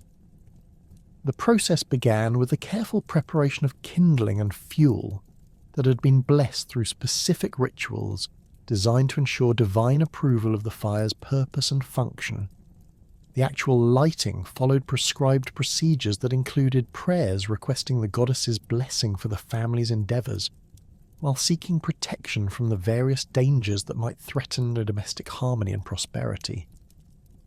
The preparation of meals around the household hearth transformed cooking from mere necessity into religious ceremony, as the flames that heated food and water served simultaneously as the medium through which offerings could be presented to Hestia and other household deities.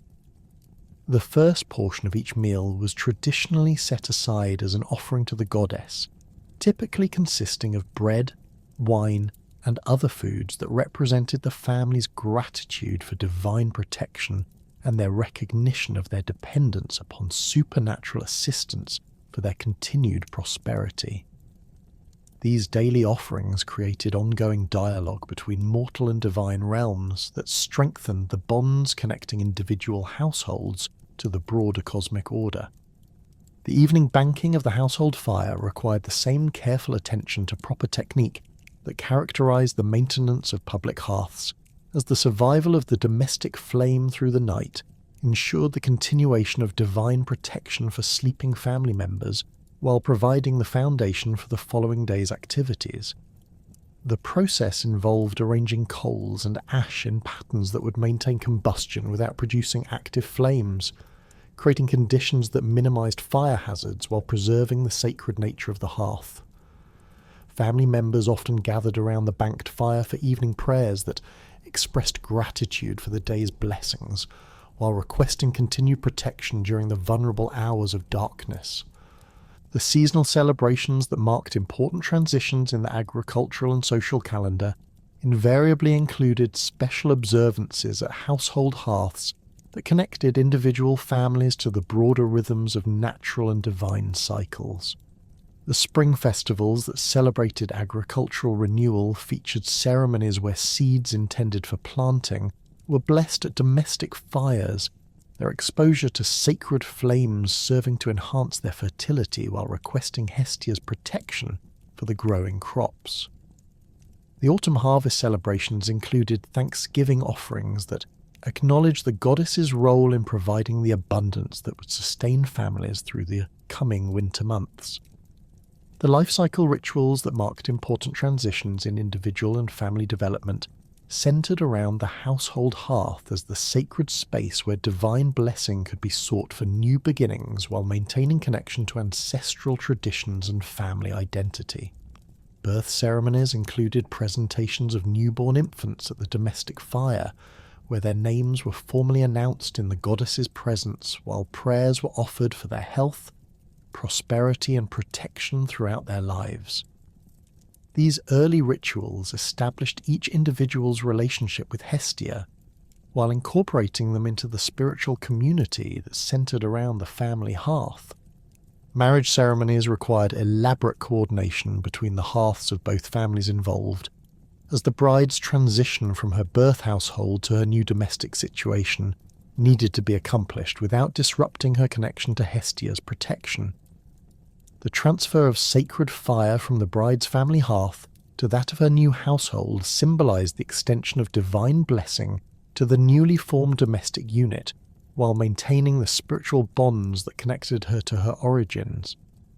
The careful orchestration of this fire transfer required the participation of religious specialists, who ensured that proper protocols were followed throughout the complex ceremony. The protection that Hestia extended to refugees and suppliants represented one of her most crucial social functions, as individuals fleeing persecution or seeking justice could claim sanctuary at any properly maintained hearthfire, where their safety would be guaranteed by the goddess's sacred authority.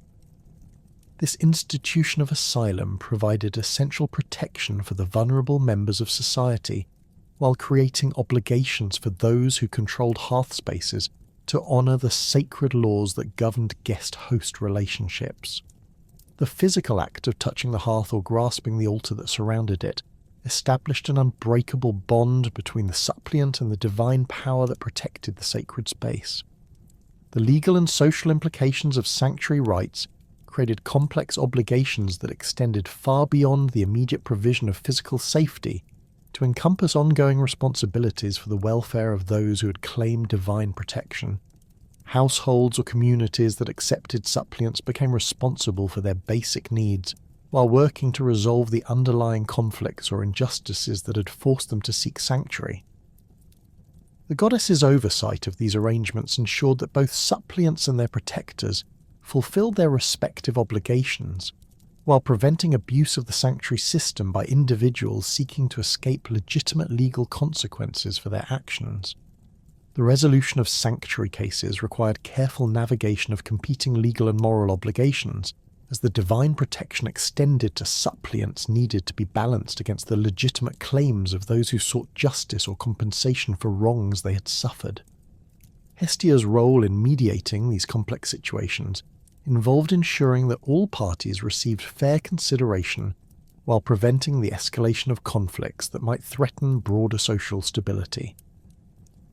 The goddess's reputation for impartial justice made her intervention acceptable to all sides in most disputes, while her authority over the sacred spaces where suppliants claimed protection gave her the leverage necessary to enforce negotiated settlements. The network of sanctuary sites throughout the Greek world created a system of interconnected safe havens that facilitated travel and commerce, while providing security for individuals whose circumstances forced them to venture beyond their home communities. This practical manifestation of Hestia's protective influence provided ancient philosophers with concrete evidence of divine principles operating within human society, leading to sophisticated theoretical frameworks that interpreted the goddess's role in terms of cosmic stability, metaphysical order, and the fundamental structures that governed both physical and spiritual existence. The earliest philosophical interpretations of Hestia emerge from the pre-Socratic tradition, where thinkers like Heraclitus recognized in her sacred fire a manifestation of the divine logos that governed cosmic change and stability. The eternal flame that burned at the center of every properly ordered community represented more than mere religious symbolism. It embodied the active principle that maintained coherent structure within the flux of temporal existence. Heraclitus's famous declaration that this cosmos was not made by any god or man, but it always was and is and shall be an ever-living fire, kindling by measures and being extinguished by measures, found its most concrete expression in the carefully tended hearthfires that Hestia protected throughout the Greek world. The philosophical significance of the hearthfire extended beyond its role as a symbol of cosmic order to encompass fundamental questions about the relationship between permanence and change that would occupy Greek thinkers for centuries. The flame itself represented pure process, existing only through the continuous consumption and transformation of fuel, yet maintaining recognizable identity and consistent characteristics across time.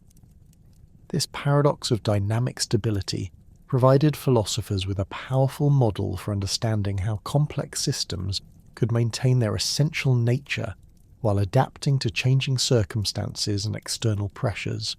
Empedocles developed these insights further in his systematic analysis of the four elements, where fire occupied a special position as the active principle that enabled the mixing and separation processes through which all natural phenomena emerged. His identification of Hestia with the cosmic fire that drove these fundamental transformations established her as a central figure in early scientific thinking about the physical world. The goddess's role in maintaining the sacred fires that connected human communities to divine order provided empirical evidence for theoretical claims about fire's essential function in cosmic operations. The Pythagorean school found in Hestia's hearth a perfect illustration of their mathematical approach to understanding divine reality, as the circular form of traditional Greek hearths embodied geometric principles that reflected the harmonic relationships governing celestial motions and musical intervals. The positioning of the hearth at the geometric center of domestic and civic spaces demonstrated the practical application of mathematical concepts that the Pythagoreans believed revealed the fundamental structure of reality itself.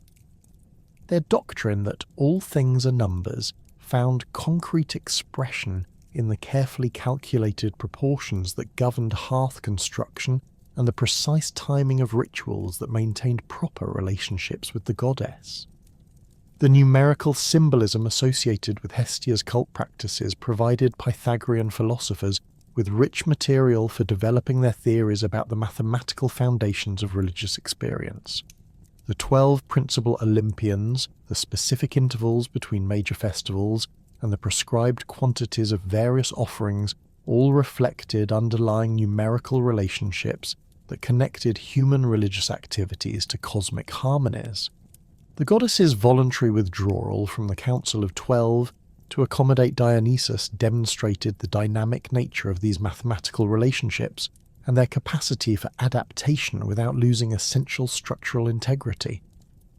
Anaxagoras contributed to philosophical understanding of Hestia's cosmic significance through his analysis of nous, the cosmic mind that imposed order upon primordial chaos through rational principles. The goddess's role in maintaining stable centres around which organised communities could develop provided evidence for the operation of intelligent design within natural processes. Her influence over the establishment of new colonies and the successful adaptation of Greek civilization to diverse geographic environments demonstrated the practical effectiveness of rational planning guided by divine wisdom. The atomist philosophers Leucippus and Democritus found in Hestia's eternal flames a compelling illustration of their theories about the fundamental constituents of matter and the processes through which complex structures emerged from simple components. The continuous transformation of fuel into flame, heat, and ash demonstrated the atomic interactions that they believed governed all natural phenomena, while the consistent characteristics of properly maintained fires provided evidence for the regular behaviour of atomic combinations under specific conditions. The goddess's oversight of these processes represented the natural laws that ensured predictable outcomes from similar initial conditions. Plato's philosophical treatment of Hestia reflected his broader interest in the relationship between ideal forms and their material manifestations, as the goddess represented the eternal principle of order that found imperfect expression through particular hearth fires and civic institutions. The Republic's analysis of justice in both individual souls and political communities drew heavily upon the model of proper household management that Hestia embodied, where different elements fulfill their appropriate functions under the guidance of rational authority. The philosopher's emphasis on the importance of proper education and social roles reflected the goddess's influence over the transmission of cultural values through domestic traditions centered around the family hearth. The Platonic Academy's development of mathematical astronomy found important precedents in the traditional Greek understanding of Hestia's cosmic role, as the goddess's position at the center of divine society paralleled the central fire that some Pythagorean cosmologies placed at the heart of the universe. The regular motions of celestial bodies around this cosmic hearth provided a model for understanding the ordered relationships that governed both divine and human communities. Plato's later dialogue, the Timaeus, incorporated these insights into a comprehensive cosmology that portrayed the entire universe as a living organism organized around rational principles that found their clearest expression in mathematical relationships.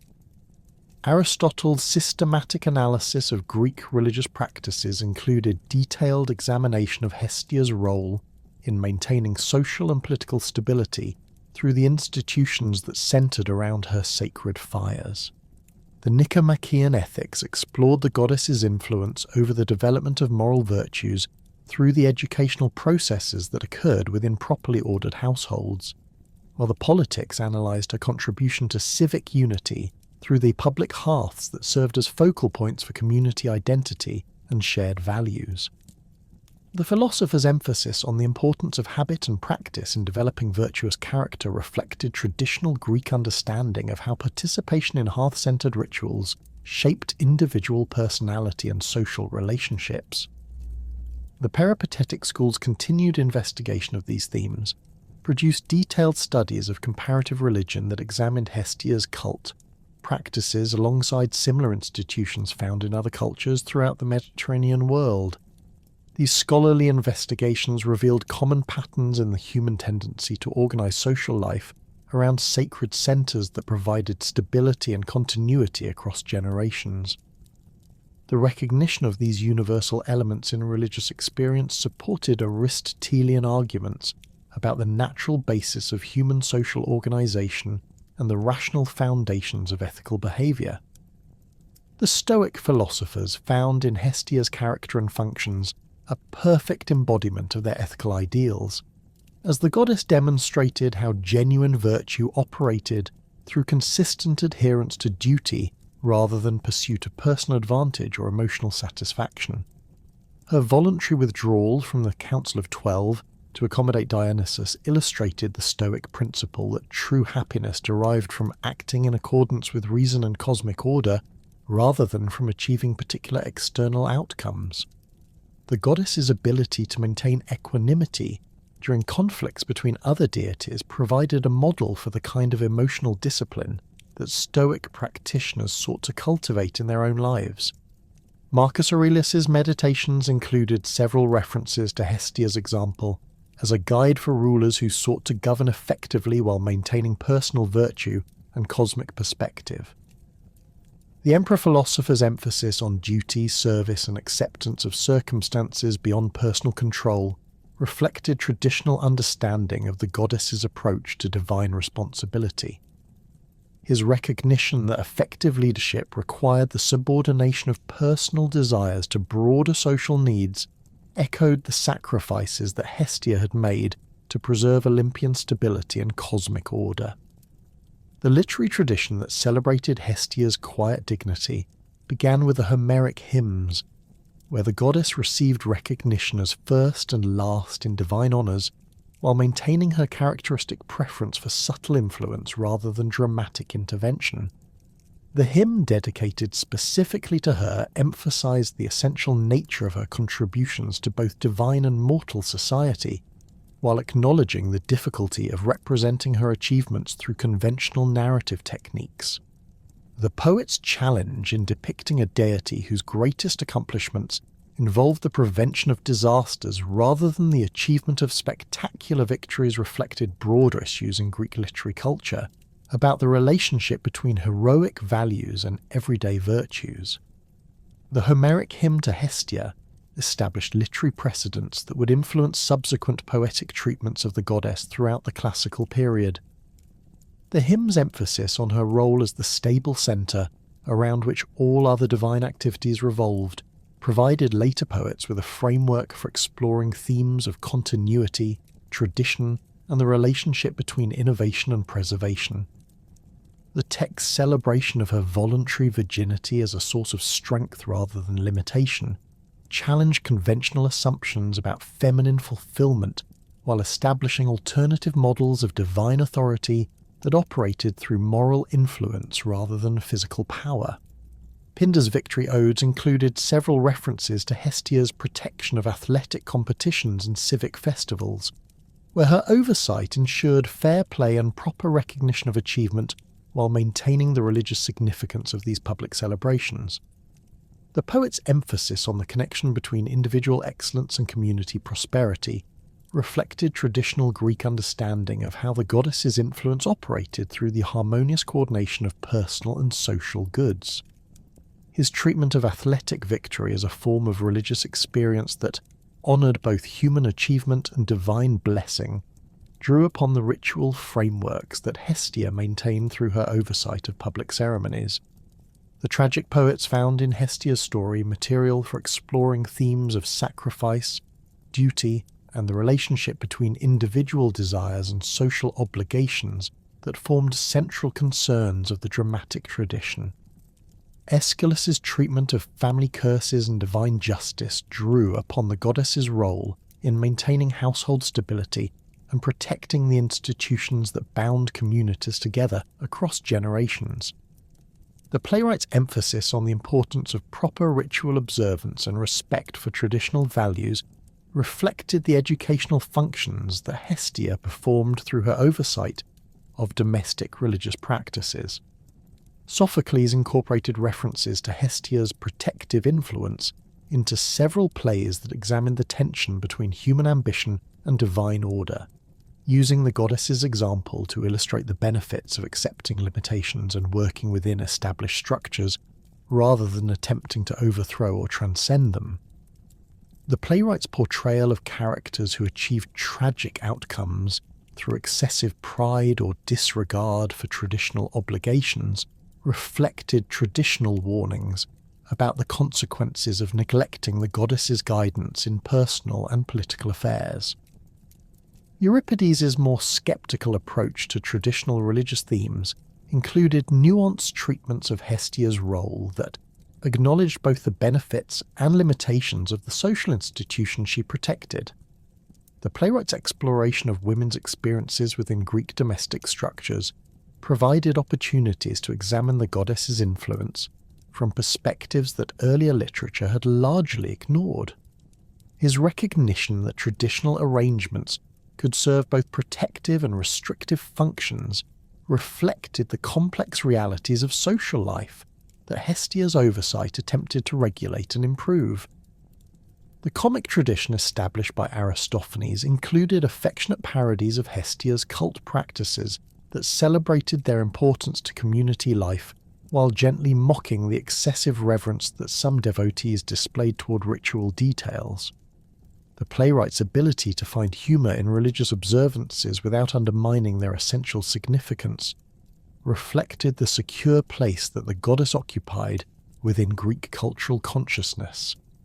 His treatment of domestic and civic ceremonies provided audiences with opportunities to examine their own religious practices from fresh perspectives while reaffirming their commitment to the values these rituals embodied.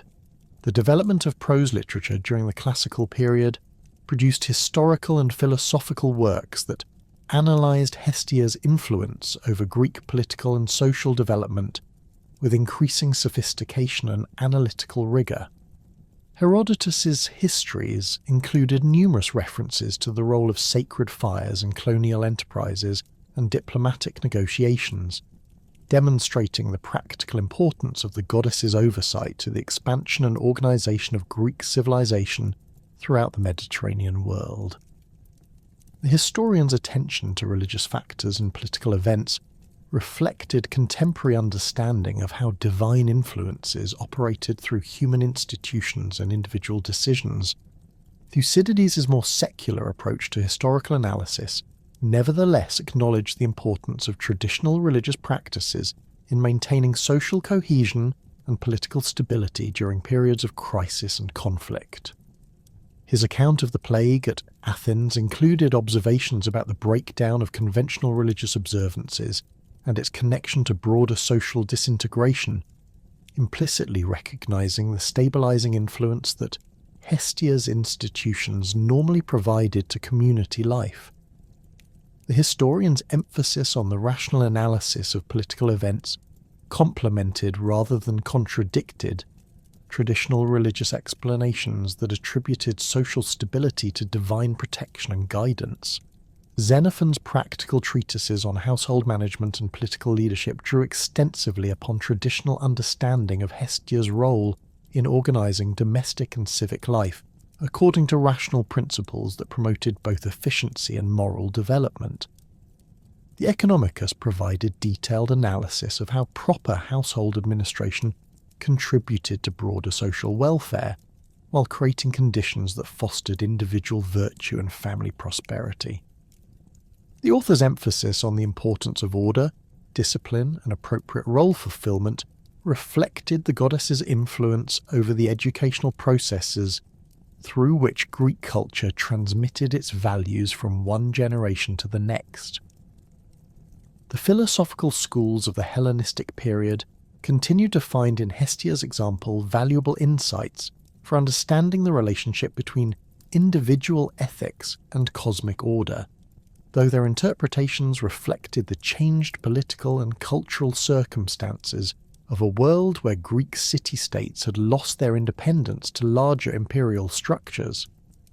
The Epicureans' emphasis on the pursuit of pleasure and the avoidance of pain found expression through appreciation of the simple domestic satisfactions that the goddess protected, while their withdrawal from political involvement paralleled her preference for private virtue over public recognition.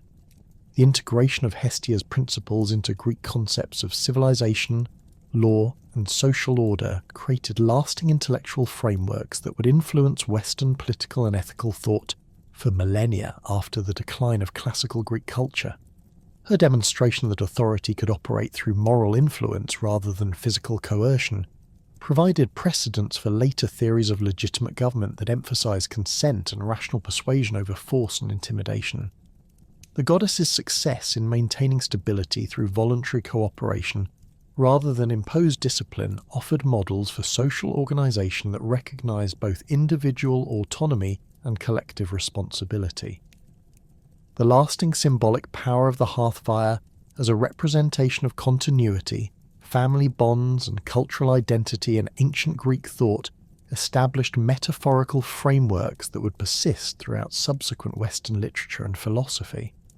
The image of the domestic hearth as the center of civilized life provided poets and thinkers with a powerful symbol for exploring themes of belonging, tradition, and the relationship between private virtue and public welfare.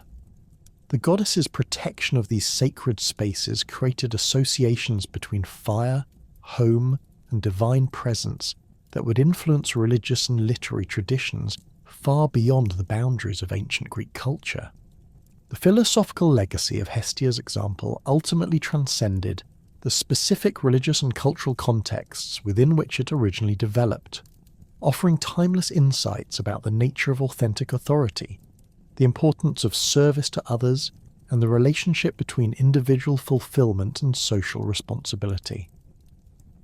Her demonstration that true power operated through willing sacrifice rather than forceful domination provided inspiration for later ethical and political theories that sought to establish just societies based on mutual respect and shared commitment to common goods.